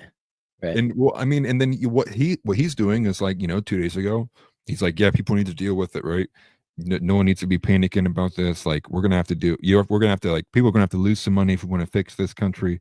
And then today, and it's not just Benny too. I'm kind of singling him out, but he's like the most cringy. Like, I hate when he talks sometimes. But then you have like now all these people being like, now look at the markets recovered. Look, we all believed in Trump the whole time, and it's like, what? It's like, what are we just like, we just going with whatever Trump says at the time is now the right thing to do? It's like, I'm catching myself now agreeing with like people like Anna Kasparian when I'm like, dude, like it's okay to criticize your own party, dude. Like most people right now are like, I don't know what's going on. I thought the whole goal was to get interest rates to decrease, encourage investment back into America, and then also encourage over a long period of time, like maybe 2, 3, 4 years, probably longer than that, ultimately, to get Right. manufacturing brought back here in the States. And Right. then now it's like at a whim. Just And I think there's things that point to it, right? Which I think Keith Woods had pointed out, which I wasn't getting reported on very much, but like the bond market was imploding. And so it seemed like this was like actually a panic of a reverse, but also holding still and true on China. So I'm just really not sure what to think anymore. But it's weird to me when you do see a lot of these partisan hacks, like, and I think Benny is a partisan hack, mm, just literally whatever Trump says of the day, like immediately goes and that's like, actually, that's the right thing. And it's like, bro, 2 days ago, you had a whole production talking about how people need to be ready to be losing money. And now you're celebrating the market recovering. It's like, you have no idea what's going on. You're just ready to be the first one to clap next to Trump because you want the money and you're grifting off of it. right. And that's where it's like, for me, like I'm younger. I have a daughter who like was just born a couple months ago. Like I do care about the long-term ramifications of what's going to happen with this country. Like I Mhm. get most of these people in this space will be dead in 10, 15, 20 years and really could care less. But like for me, it's like I do have some skin in the game because my daughter's going to be here for a lot longer than like what I have to be able to sit here. So I would like to actually be the parent who is able to take the brunt of the short-term pain so that my daughter could then see the long-term gains of being able to possibly have a husband who can work a single income job in a small town and she never have to work and can live the life that I would like her to have. Right. I don't care about this like pity patty like clapping for Trump. And again, if it hurts China, it hurts China. That's good and that's all right, and like I'm just saying I'm not trusting anybody anymore who's like sitting there saying like let's trust the plan, because I don't even think Trump knows what the plan is. I really have no idea how to gauge what this is. And I think that this recent kind of reneging on what this was with the long-term tariffs in place makes me think that there is some panic in the administration, especially when you do get people saying, even around the Trump admin, they're all nervous because they don't even really know what the ramifications and the consequences would be long term with this. Right. And so some people might not know what you're talking about. So let me give you guys a little update. So today, the US and China escalate tariffs amid trade tensions. President Donald Trump announced a 125% tariff on goods imported from China, effective immediately, which escalated the ongoing trade tensions between the US and China. In response, China imposed an 84% tariff on all US imported goods. Additionally, Trump then declared a 90-day pause on tariffs for other countries, for countries other than China, with a lowered 10% reciprocal tariff. This policy shift has led to over 3.5 trillion being added back to the U.S. stock market, reflecting immediate market reactions to the tariff changes. And so, essentially, last night at midnight, Trump's big tariffs on China hit. China countered today. Trump then countered with a higher tariff, and at the same time put a 90-day pause on every other country's tariffs. Now, what a lot of people are thinking is that let's see here. I saw it earlier, and I thought it was a good way to break it down. This might be actually, well, here, let me read you the actual post from Donald Trump himself, and so you know what he's saying about it, and then we'll move from there. But based on the lack of respect, this is Trump's words from his own post. Based on the lack of respect that China has shown to the world's markets, I am hereby raising the tariff charge by China to China by the United States of America to 125% effective immediately. At some point, hopefully in the near future, China will realize that the days of ripping off the United States and other countries is no longer sustainable or acceptable. Conversely, and based on the fact that more than 75 countries have called representatives of the United States, including the Department of Commerce, Treasury, and the USTR, to negotiate a solution to the subjects being discussed relative to trade, trade barriers, tariffs, currency manipulation, and non-monetary tariffs, and that these countries have not, at my strong suggestion, retaliated in any way, shape, or form against the United States, I have authorized a 90-day pause and a substantially lowered reciprocal tariff during this period of 10%, also effective immediately. Thank you for your attention to this matter. Donald Trump on Truth Social at 1:19 p.m. today. And so basically, Trump is kind of sending the message to China like, hey, look, these other countries weren't messing around with us. They got on board. They called us. They said, hey, we're willing to negotiate, but you counter with a higher trade. And from what I understand, I believe it's like 2 to 3% of China's economy survives off of U.S. buying their goods, basically. And so when the United States quits buying, people start losing their jobs almost immediately over in China, and just at manufacturing plants and stuff like that. And so their economy is going to feel it a lot faster than the United States economy, essentially. And Trump, I think, is banking on that. He's banking on the political pressure from the people to the CCP, essentially, to negotiate rather than lose their jobs. Let's see here. We have some of these things got mixed around here. Yeah, no, it changes based on like what's like going more viral versus the other ones on like the trending aggregates. I did see still that like on the pharmaceutical aspect, they still were planning on having some like maintaining like a very strong arm on the tariff side on like countries that have like pharmaceutical advantages over us, which would largely be China, right? Like it's like 80% of all of our over-the-counter drugs come from China, are marketed and made there in China. But there, there's just a couple things that just make me slightly on edge about it too, just based on how it's gone down and how quickly it kind of had the turnaround too. Which, I mean, I think the market essentially being right back where it was, a week ago. Really, I don't really see like what we really gained at that on the global level, outside of just like this kind of this teeing off with China, which is good. I think it needed to happen regardless, because we do need to encourage manufacturing to come back here. But at the scale of which it is, it's like it's not like all of our manufacturing's over in China. I mean, we have manufacturing offshores all over. You have manufacturing being done in like Malaysia, Indonesia, all these other different countries too. So like if we wanted to really kind of maintain that critical path on getting America first manufacturing back in America, I would expect that we would have at least kept these insane like high level tariffs on all these other countries too. Especially if we want to encourage it to happen as soon as possible. I mean, otherwise like this really only kind of results in maybe like a 40-year outlook of like, maybe we got, 40 to 50% of all of our industries to move back from China to America. So to me, I guess I'm kind of losing sight of what the long-term goal is, because I thought it was to bring manufacturing back all over the world, back to America, not just kind of select countries. Well, it might still potentially be, but at the same time, we all realize that we can't just start manufacturing things tomorrow. There needs to be certain things that happen first. Namely, if the interest rate drops, a decent amount, say Trump first term levels, that's going to initiate a lot of building and creation of jobs, warehouses, homes, all that type of stuff within our own country. And so there's a lot of things that have to take place first. But to your point, it's only been the last, I don't know, I'll say 15 years that made in China has become more prevalently written on the things that we buy with inside the United States. I remember growing up, a lot of things said made in Taiwan, made in Korea. There's other countries.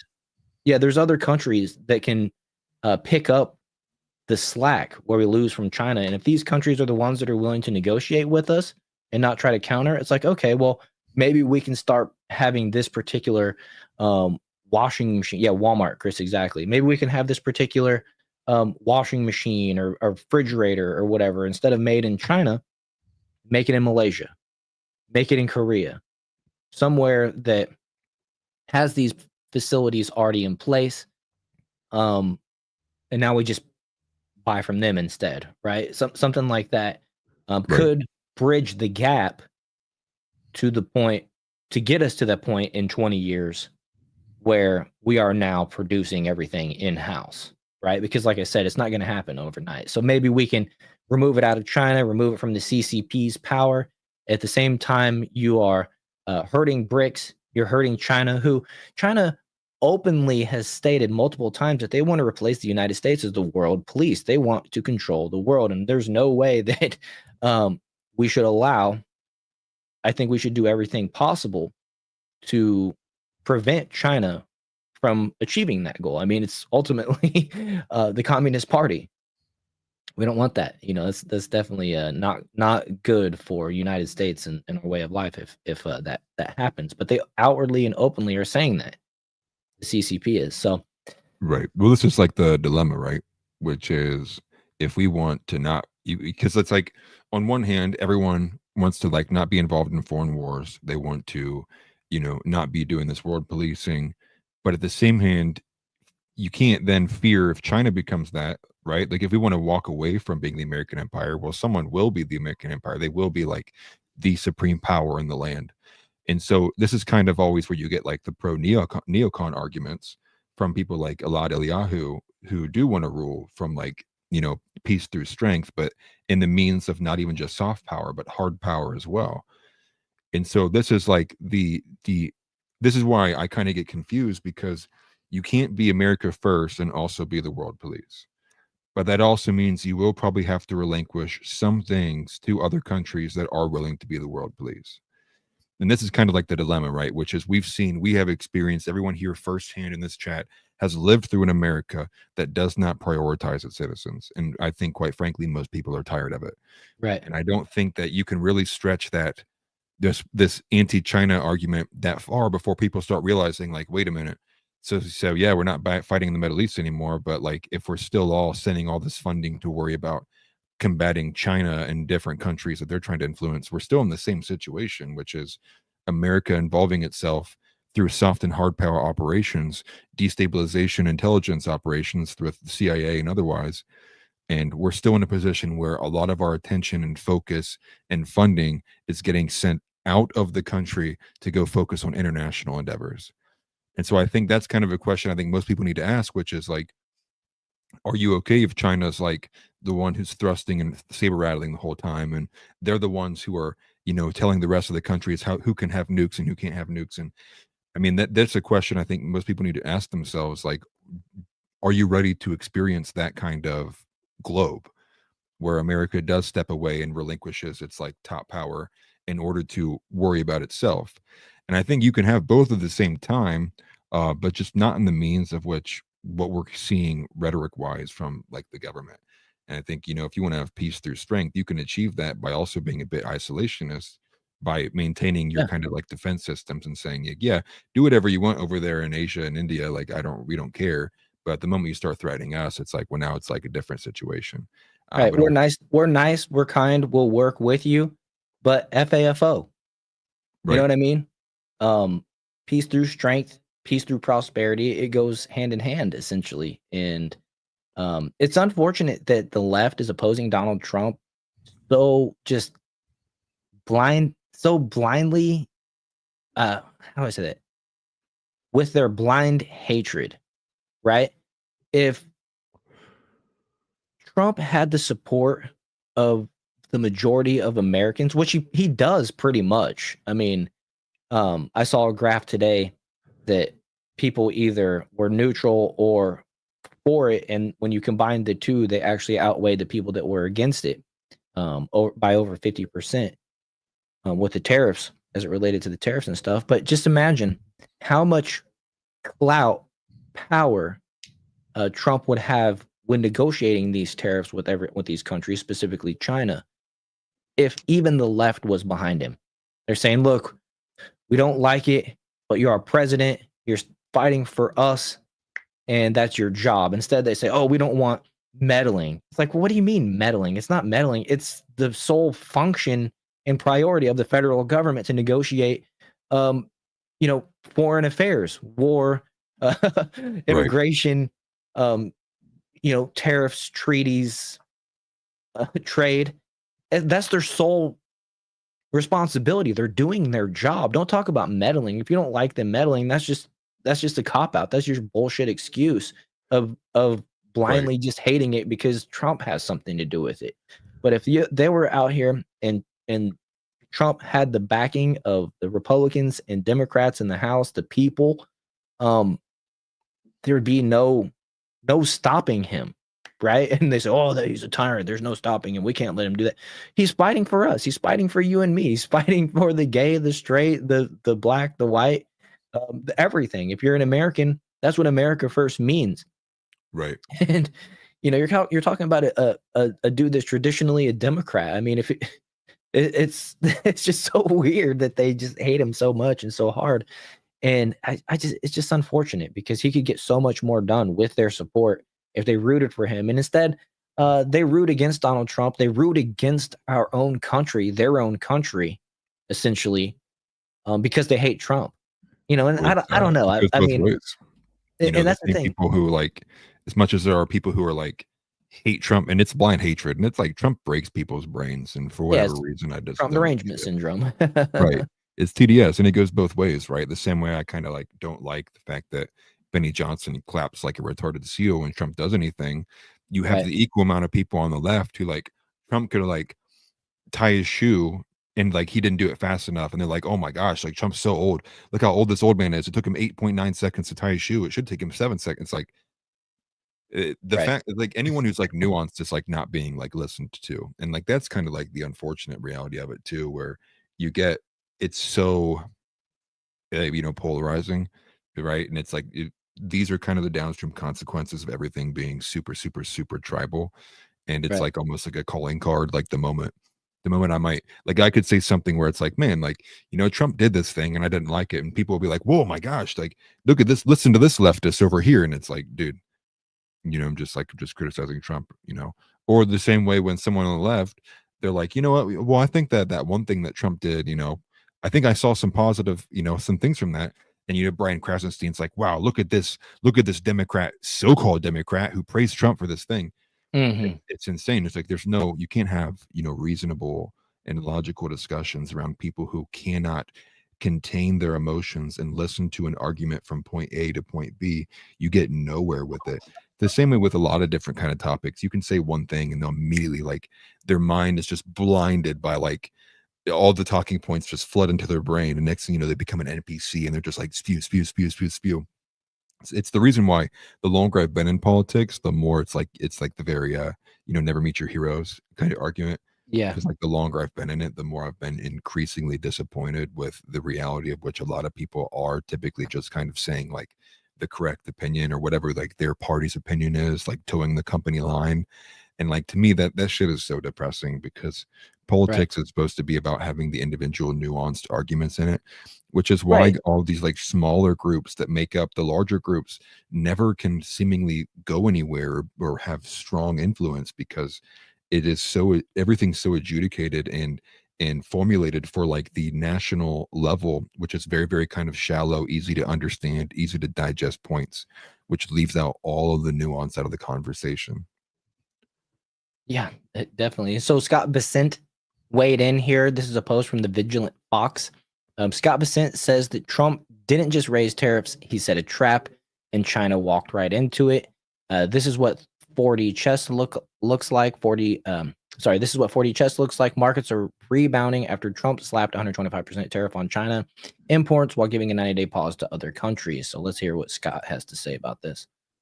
And all this was driven by the president's strategy. He and I had a long talk on Sunday, and this was his strategy all along.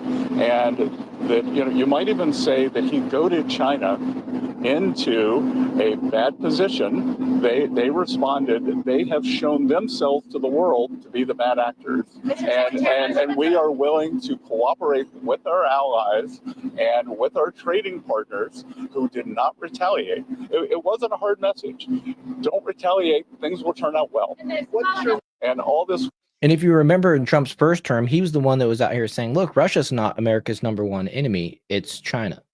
And so a move like this from Trump towards China would make sense to his rhetoric during his first term.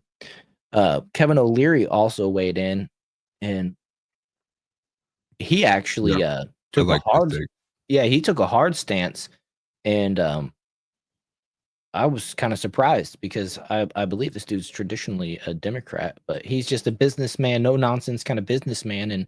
And he seems to just kind of break down his bottom line, his personal experience anytime you see him come onto a platform and talk. And this is him doing that once again. So let's listen to Kevin O'Leary share his thoughts. 104% tariffs on China are not enough. I'm advocating 400%. I do business in China. They don't play by the rules. They've been in the WTO for decades.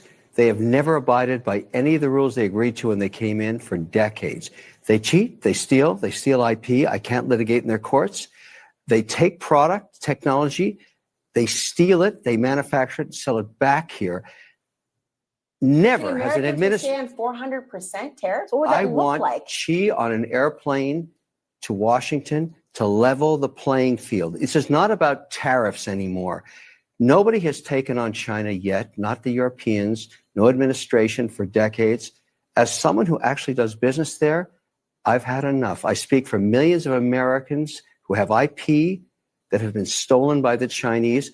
I have nothing against the Chinese people. They brought great literacy, art, and tech to the world.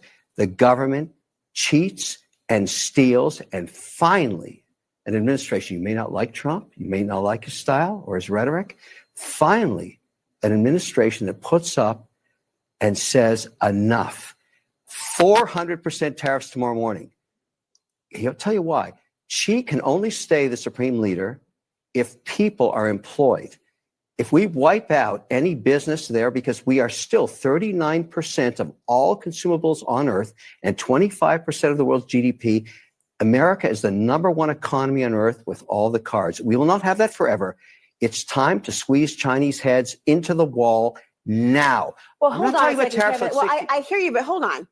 If we're talking about people, the average consumer, not necessarily the head honchos of businesses all across the globe, can they withstand the pressure of that sort of tax on the goods? It's short-lived. There will be, but what's your timeline compared to, you don't know the average American's timeline, what they can actually survive. There's people right now who can't survive. 400% tomorrow morning, cheese on an airplane to Washington to cut a deal. Plain and simple. And I like how he broke it down right there and said that they're basically constantly stealing our ideas, our infrastructure, our IP. Then they're re-engineering it, building it for cheap, using slave labor, using child labor markets, things that traditionally in America, we've moved past centuries ago. And right. Which is another reason why it's crazy that the Democrats fight against this. You know what I mean? The Right. CCP using slave labor and child labor should be a place where the left stands from the rooftop and shouts, "We can't be a part of this anymore." You're talking about the people that are the biggest advocates for anti-bullying and pushing the DEI and equality and equity and everything like that. Yet China gets to function however they want. They don't have to follow any of the climate rules that they want implemented within the United States with clean coal or being scared of nuclear or anything like that. China just puts up coal plants, nuclear plants as they need it. They're building ahead of the game. They're total disregard for any of the crazy climate change bullshit, any of this stuff that the left likes to champion. But yet the left is like, no, Trump bad, China good. I mean, even Joe Biden was championing China.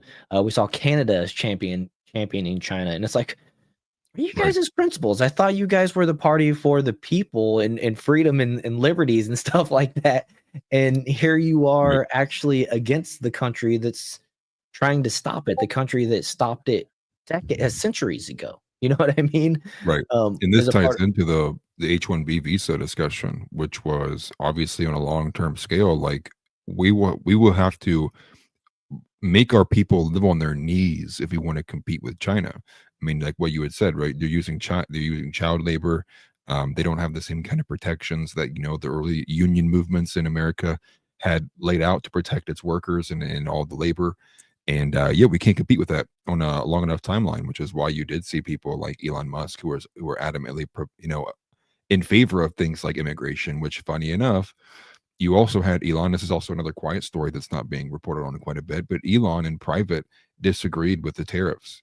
He actually advised Trump not to do these tariffs as well, because I think, again, a lot of these head honchos, they look at it and they see, if this goes poorly, like, I'm going to have to do everything that I've spoken the opposite of. Right, like I'm going to have to then move all of my stuff over to China, because if I want to maintain this revenue system, this margin that I have, I just can't do it in America, because I can't compete with everyone else when China's returning like $1 for every 1 cent that they put into it, where if Tesla in America is only returning $1 for every 80 cents it puts into it. And so, like, those things on a long enough scale, like, just aren't, it's just not sustainable. And it's funny because one other thing with this too is, now you had Adam Schiff, which, again, a hilarious moment. I even clipped this earlier for you, Will, but there's a hilarious moment where Trump like just absolutely shits on Adam Schiff at the speech he gave, I think, last night. But Adam Schiff today announced that he wants to open an investigation into Trump and insider trading because of the messaging that around what happened with the market. Because I think at 9 a.m. today, Trump said, like, now's a good time to buy DJT. And then obviously the market spiked back up. So if you look at it, and people bought at that low end dip, I mean, Dave Portnoy went on TV earlier today with somebody saying like he made $8 million in one day today. Yeah, he made $8 million today. Yeah, because he had bought in at that dip. And so it's funny because now the Democrats like care about insider trading when, we have known about Nancy Pelosi for like 6-7 years now. Right. Like, you can literally sign into Discords right now that like they'll send you everything that Nancy Pelosi's invested in so that you can follow suit yourself and you'll make a good amount of money. And it's like, now we care about this. And so, when you see the Democrats doing anything, not financial advice, but when you see the left like do anything, it's just so like how are we even still fighting these guys? Like, it's so clear they're hypocrites. They're like degenerate scum. Like, at a certain point, it's like you would expect the average person to look at someone like Adam Schiff and go like, you sad, pathetic MFer. Like, right. How do we even, like, you shouldn't even be offered any ounce of credibility. Like, when you speak, the reporter should be like saying things in your ear like, you sad MFer. like while they're talking, because it's like it's such a joke that this person has any ounce of sway into our politics. It's just a joke. And like, that's one on the sentiments where it's like how can anyone look at that? I mean, obviously when it's surface, you look at it and you'd be like, oh yeah, maybe there was insider trading, but then you realize it's like that's not any of what it was. And Adam Schiff is forcing an out of context into context situation where people look at it and they go, yeah, I can see that. And it's just, to me, it's like, it's unbearable. I can't think of how counterproductive it's just to our conversation there. Think of how counterproductive that is for Adam Schiff to try to fight Trump on the day of, this pivotal moment in the trade war against China. And here's the post that Adam Schiff put out at 3:00 this afternoon. Trump is creating giant market fluctuations with his on again, off again tariffs. These constant gyrations in policy provide dangerous opportunities for insider trading. Who in the administration knew about Trump's latest tariff flip-flop ahead of time? Did anyone buy or sell stocks and profits at the public's expense? I'm writing the White House. The public has the right to know. Well, thanks for standing up for us, Adam Schiff. But what we'd prefer, the way you do it, is by backing Trump to China, because China is our number one adversary. So stand up for Americans and go with your president instead of going against him. We don't give a shit if anybody made any money off of insider trading today.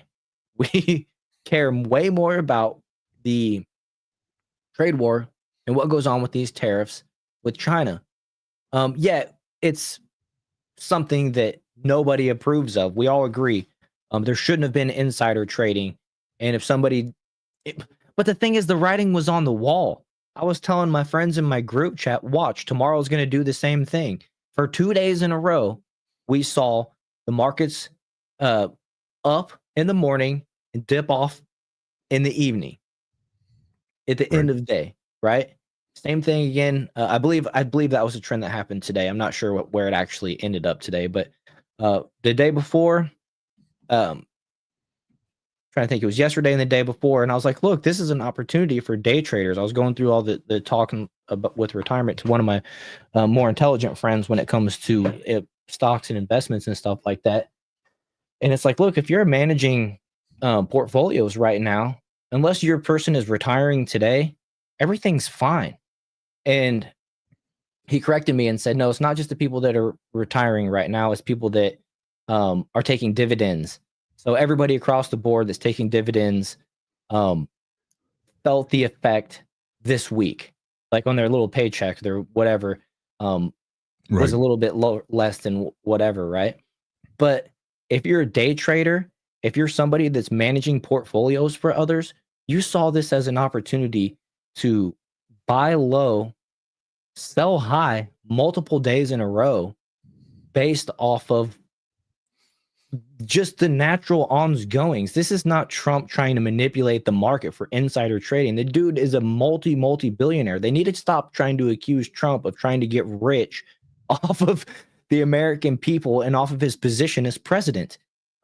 He's the one guy that doesn't need this. He's the one guy that donates his paycheck. Same with Elon.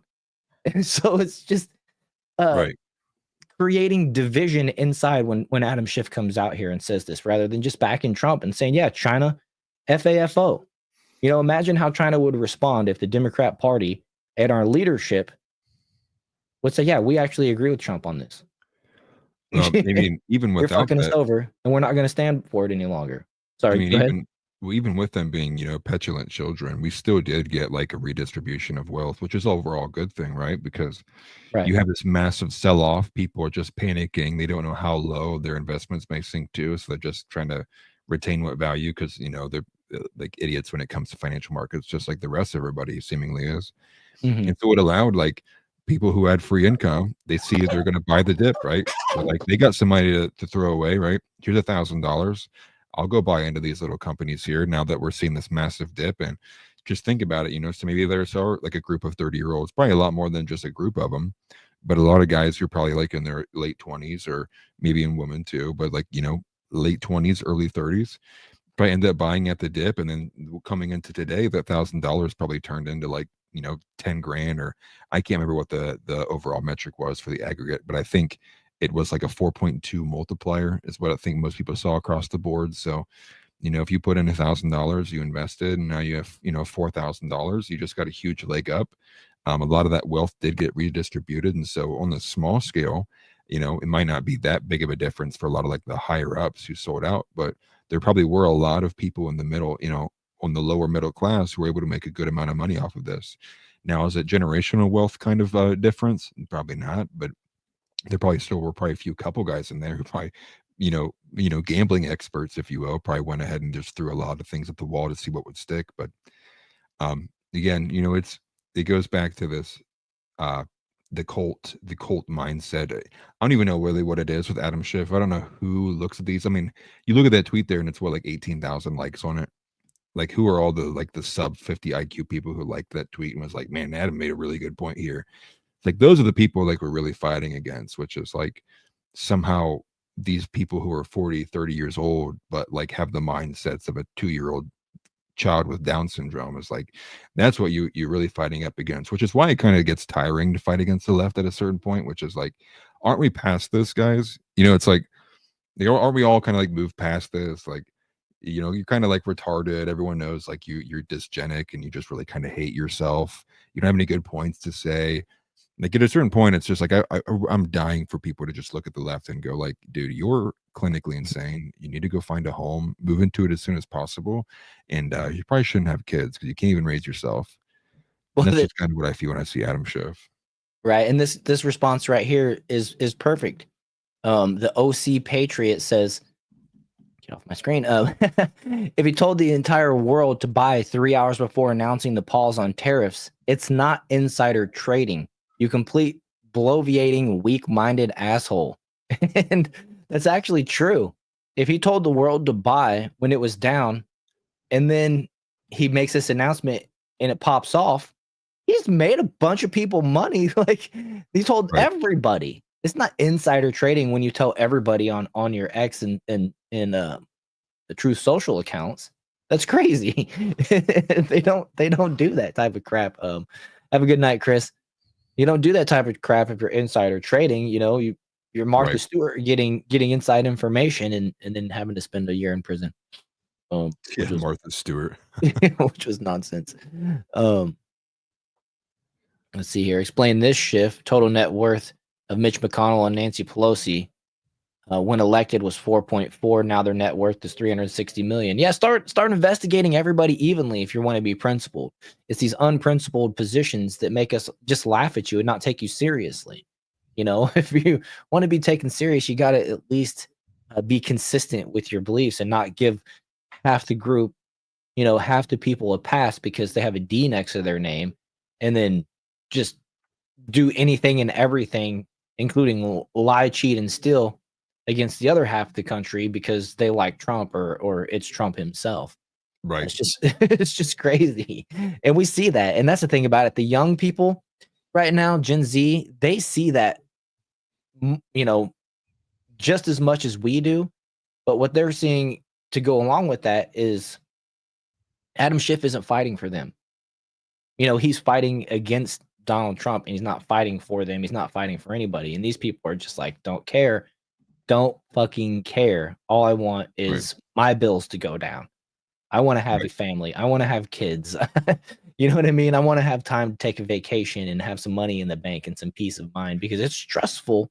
Yeah. Not having money and not knowing how you're going to pay the bills, knowing that you're losing hundreds of dollars a month in interest on credit cards because you got to float yourself loans off of high interest rate credit cards, you know? Right. Well, then you also have all of these companies that are like doing the most to make people feel like, you know, they're experiencing like, you know, the worst economic decision of all time. I don't know if you had saw this. I didn't add it to the outline, but Fabletics, which is a online store, I believe it was originally started by Kevin Hart. I think maybe even LeBron James had a hand in it too. But largely was like Kevin Hart's big brand. He like publicized it for a long time.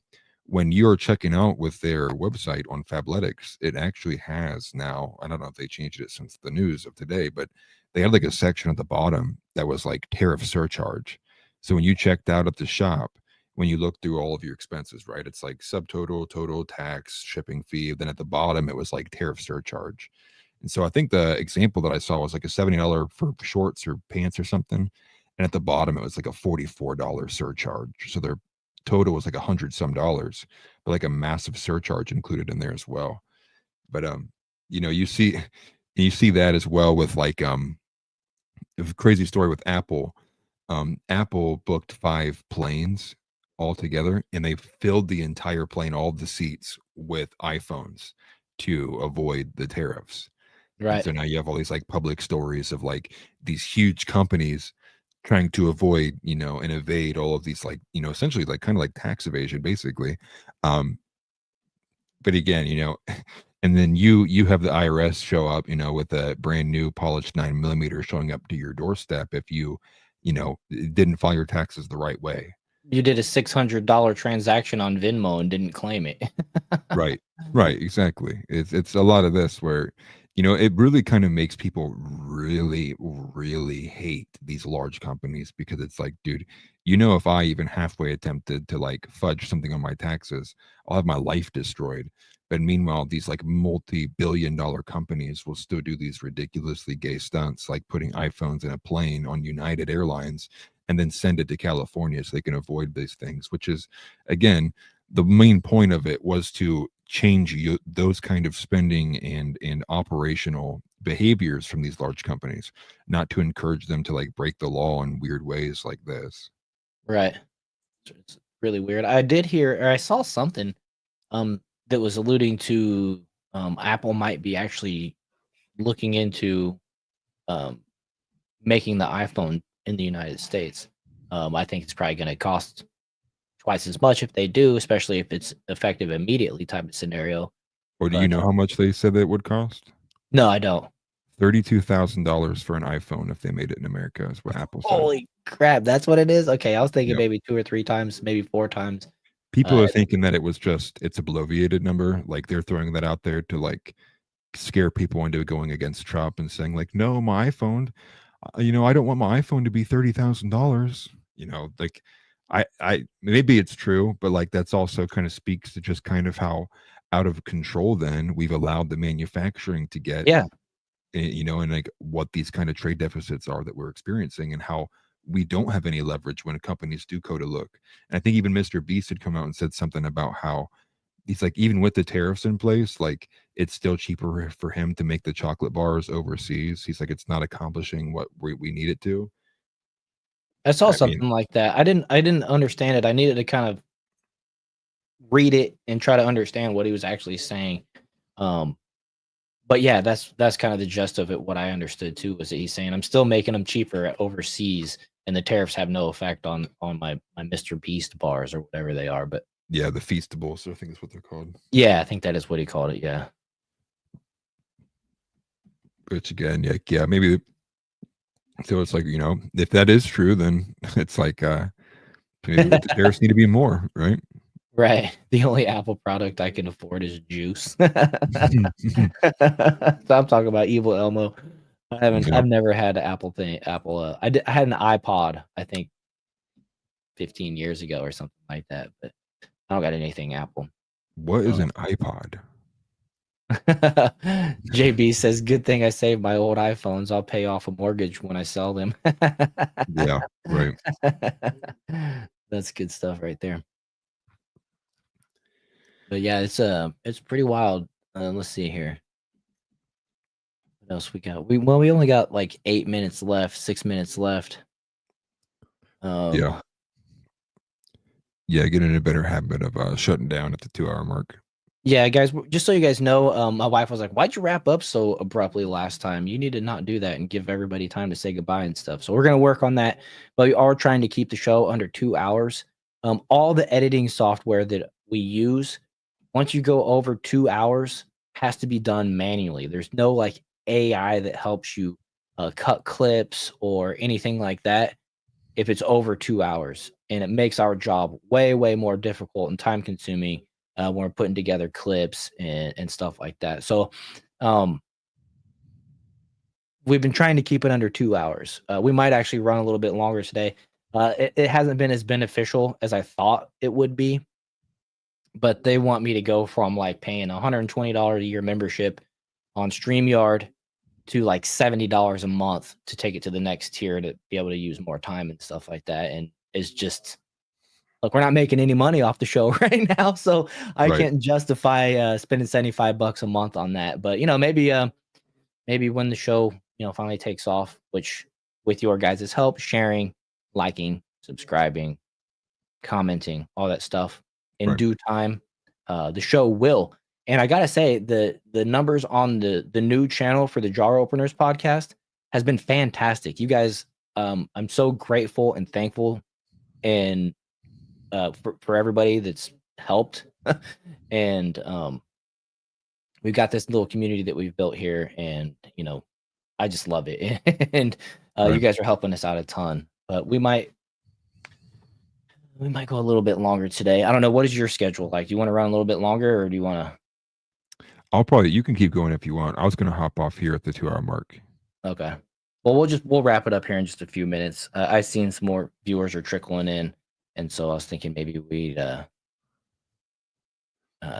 just go along since we've been putting it off. But here, just real quickly, since we've mentioned this the last couple shows and haven't gotten to it, this is this AI horse. This thing I keep calling it a dog.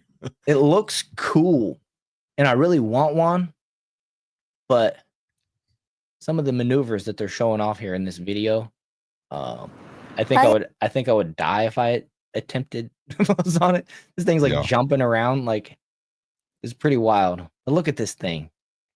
Oh, it actually does have a head. I thought it was just kind of doesn't look like it has a head from the side, but from the front it does. Look at this crazy thing. Corleo. I don't know how you say it. I mean, Like, it's just disturbing to me to like look at. It looks like I'm watching like an intro to a movie, right? And then it's like I'm waiting for the part when it's like 30 years later, and then you see like the world's in its apocalyptic state, right? New York City's like just burning. It's wild, dude. Thing is trippy. It looks cool, but it's scary. Looks like a little ball crusher too. If you you don't got good hydraulics in your legs, right? All metal, yeah. Yeah, you're bound to get smashed. Yeah, that video is wild too. But it looks like it's AI generated. It doesn't look like it's actually like filming. That this is like the concept that they're working towards, and you know they're trying to tell us that they haven't cured some of these diseases out there, but yet we got this thing invented. Yeah, robot dogs. Right, a robot doggy. Just wild thing. Like the new way of hiking. Nobody actually walks when they hike. They just go and ride their robot horse. Yeah, right. I mean, that's definitely CGI. Like that last scene was a little rough, but oh yeah, definitely. It's concept videos, concept cars and scenarios, but yeah. But I mean, imagine the ease, right, of like being able to go off road and then public. I mean, you can ride it probably down the road, but then also easily like go down alleyways where you couldn't normally have like car access. But at the same time, if it's like sentient too, it's like that's also terrifying as well. Mm-hmm. You know, we're on the verge of, I think, a massive like what's the right word for that? Not a reconstruction, but like like the next industrial revolution. Right. Yeah, maybe revolution is like the right word. It's just like we're going to see so many things change as like AI begins to take over a lot of different avenues. Like you think about like one thing that I didn't think about too, like with the large language models, a lot of people just use that for a lot of generative stuff. And like for like a young video game developer, he talked about how when he was like making this like police game that dealt with like a lot of like documents and stuff, he just had AI like give it like generate all of like these different incidents and stuff. Because part of the game was like a guy was putting in like police report information into a file, and it was like just part of like this horror game. But he talked about how like he used AI generatively to like develop a lot of the backstory for people's like characters, like to develop like all these random incidents. And so like it made it a lot easier where in previous like video game development, somebody would have had to have creatively designed every person in there, would have had to develop every kind of backstory to it, where AI kind of gives you a template and makes things easier. And so I really don't know if we're all ready for all the different changes that'll lead to that, and just like letting AI kind of take over certain functions that normally would have been done by a person. Right. Well, quantum computing combined with AI is going to revolutionize our world instantly when they introduce the two to each other. So be ready for it, right? Right. Be a gardener, be a warrior in a garden, have a garden, be thinking self-sustainability and all that type of stuff. Keep that in mind as you go forward and adjust. But I think we'll go ahead and just wrap it up there. Appreciate everybody for being here. You guys are great in chat. Thanks for all the contributions. Also, I just want to ask, if you're over on X, consider looking up the Jar Openers podcast on YouTube and hitting the subscribe button. Maybe watching the show over there next time. Regardless, we're trying to build the channel up. We need everybody's support. And I see we got like roughly 25 people on X watching. And so you guys could help us tremendously for free. Give away some of Google's money to a couple guys who are trying to, fight the narrative.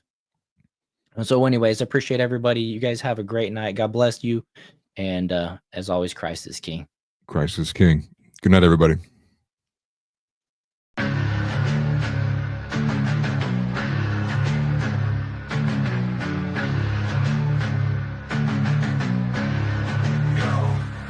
With war rolling and the thug, we here to bring the truth. Jar open this podcast, we breaking through the fake news. They try to silence us, but we won't be subdued. We're bearded alpha males here to save the youth. Spitting fire on the mic with the bass Christian takes. Exposing the lies, keeping the demons at bay. We ain't afraid to speak up, we won't be swayed. Jar open this podcast, where the truth is laid. Jar openers, cracking open the lies. We're rolling Atlas thug, we're here to rise. Bearded alpha males saving the youth from the godless demons, spreading the truth. We ain't playing games, we're on a mission to awaken the masses with our intuition. Pulling out the corruption with no inhibition. Draw open this podcast, fucking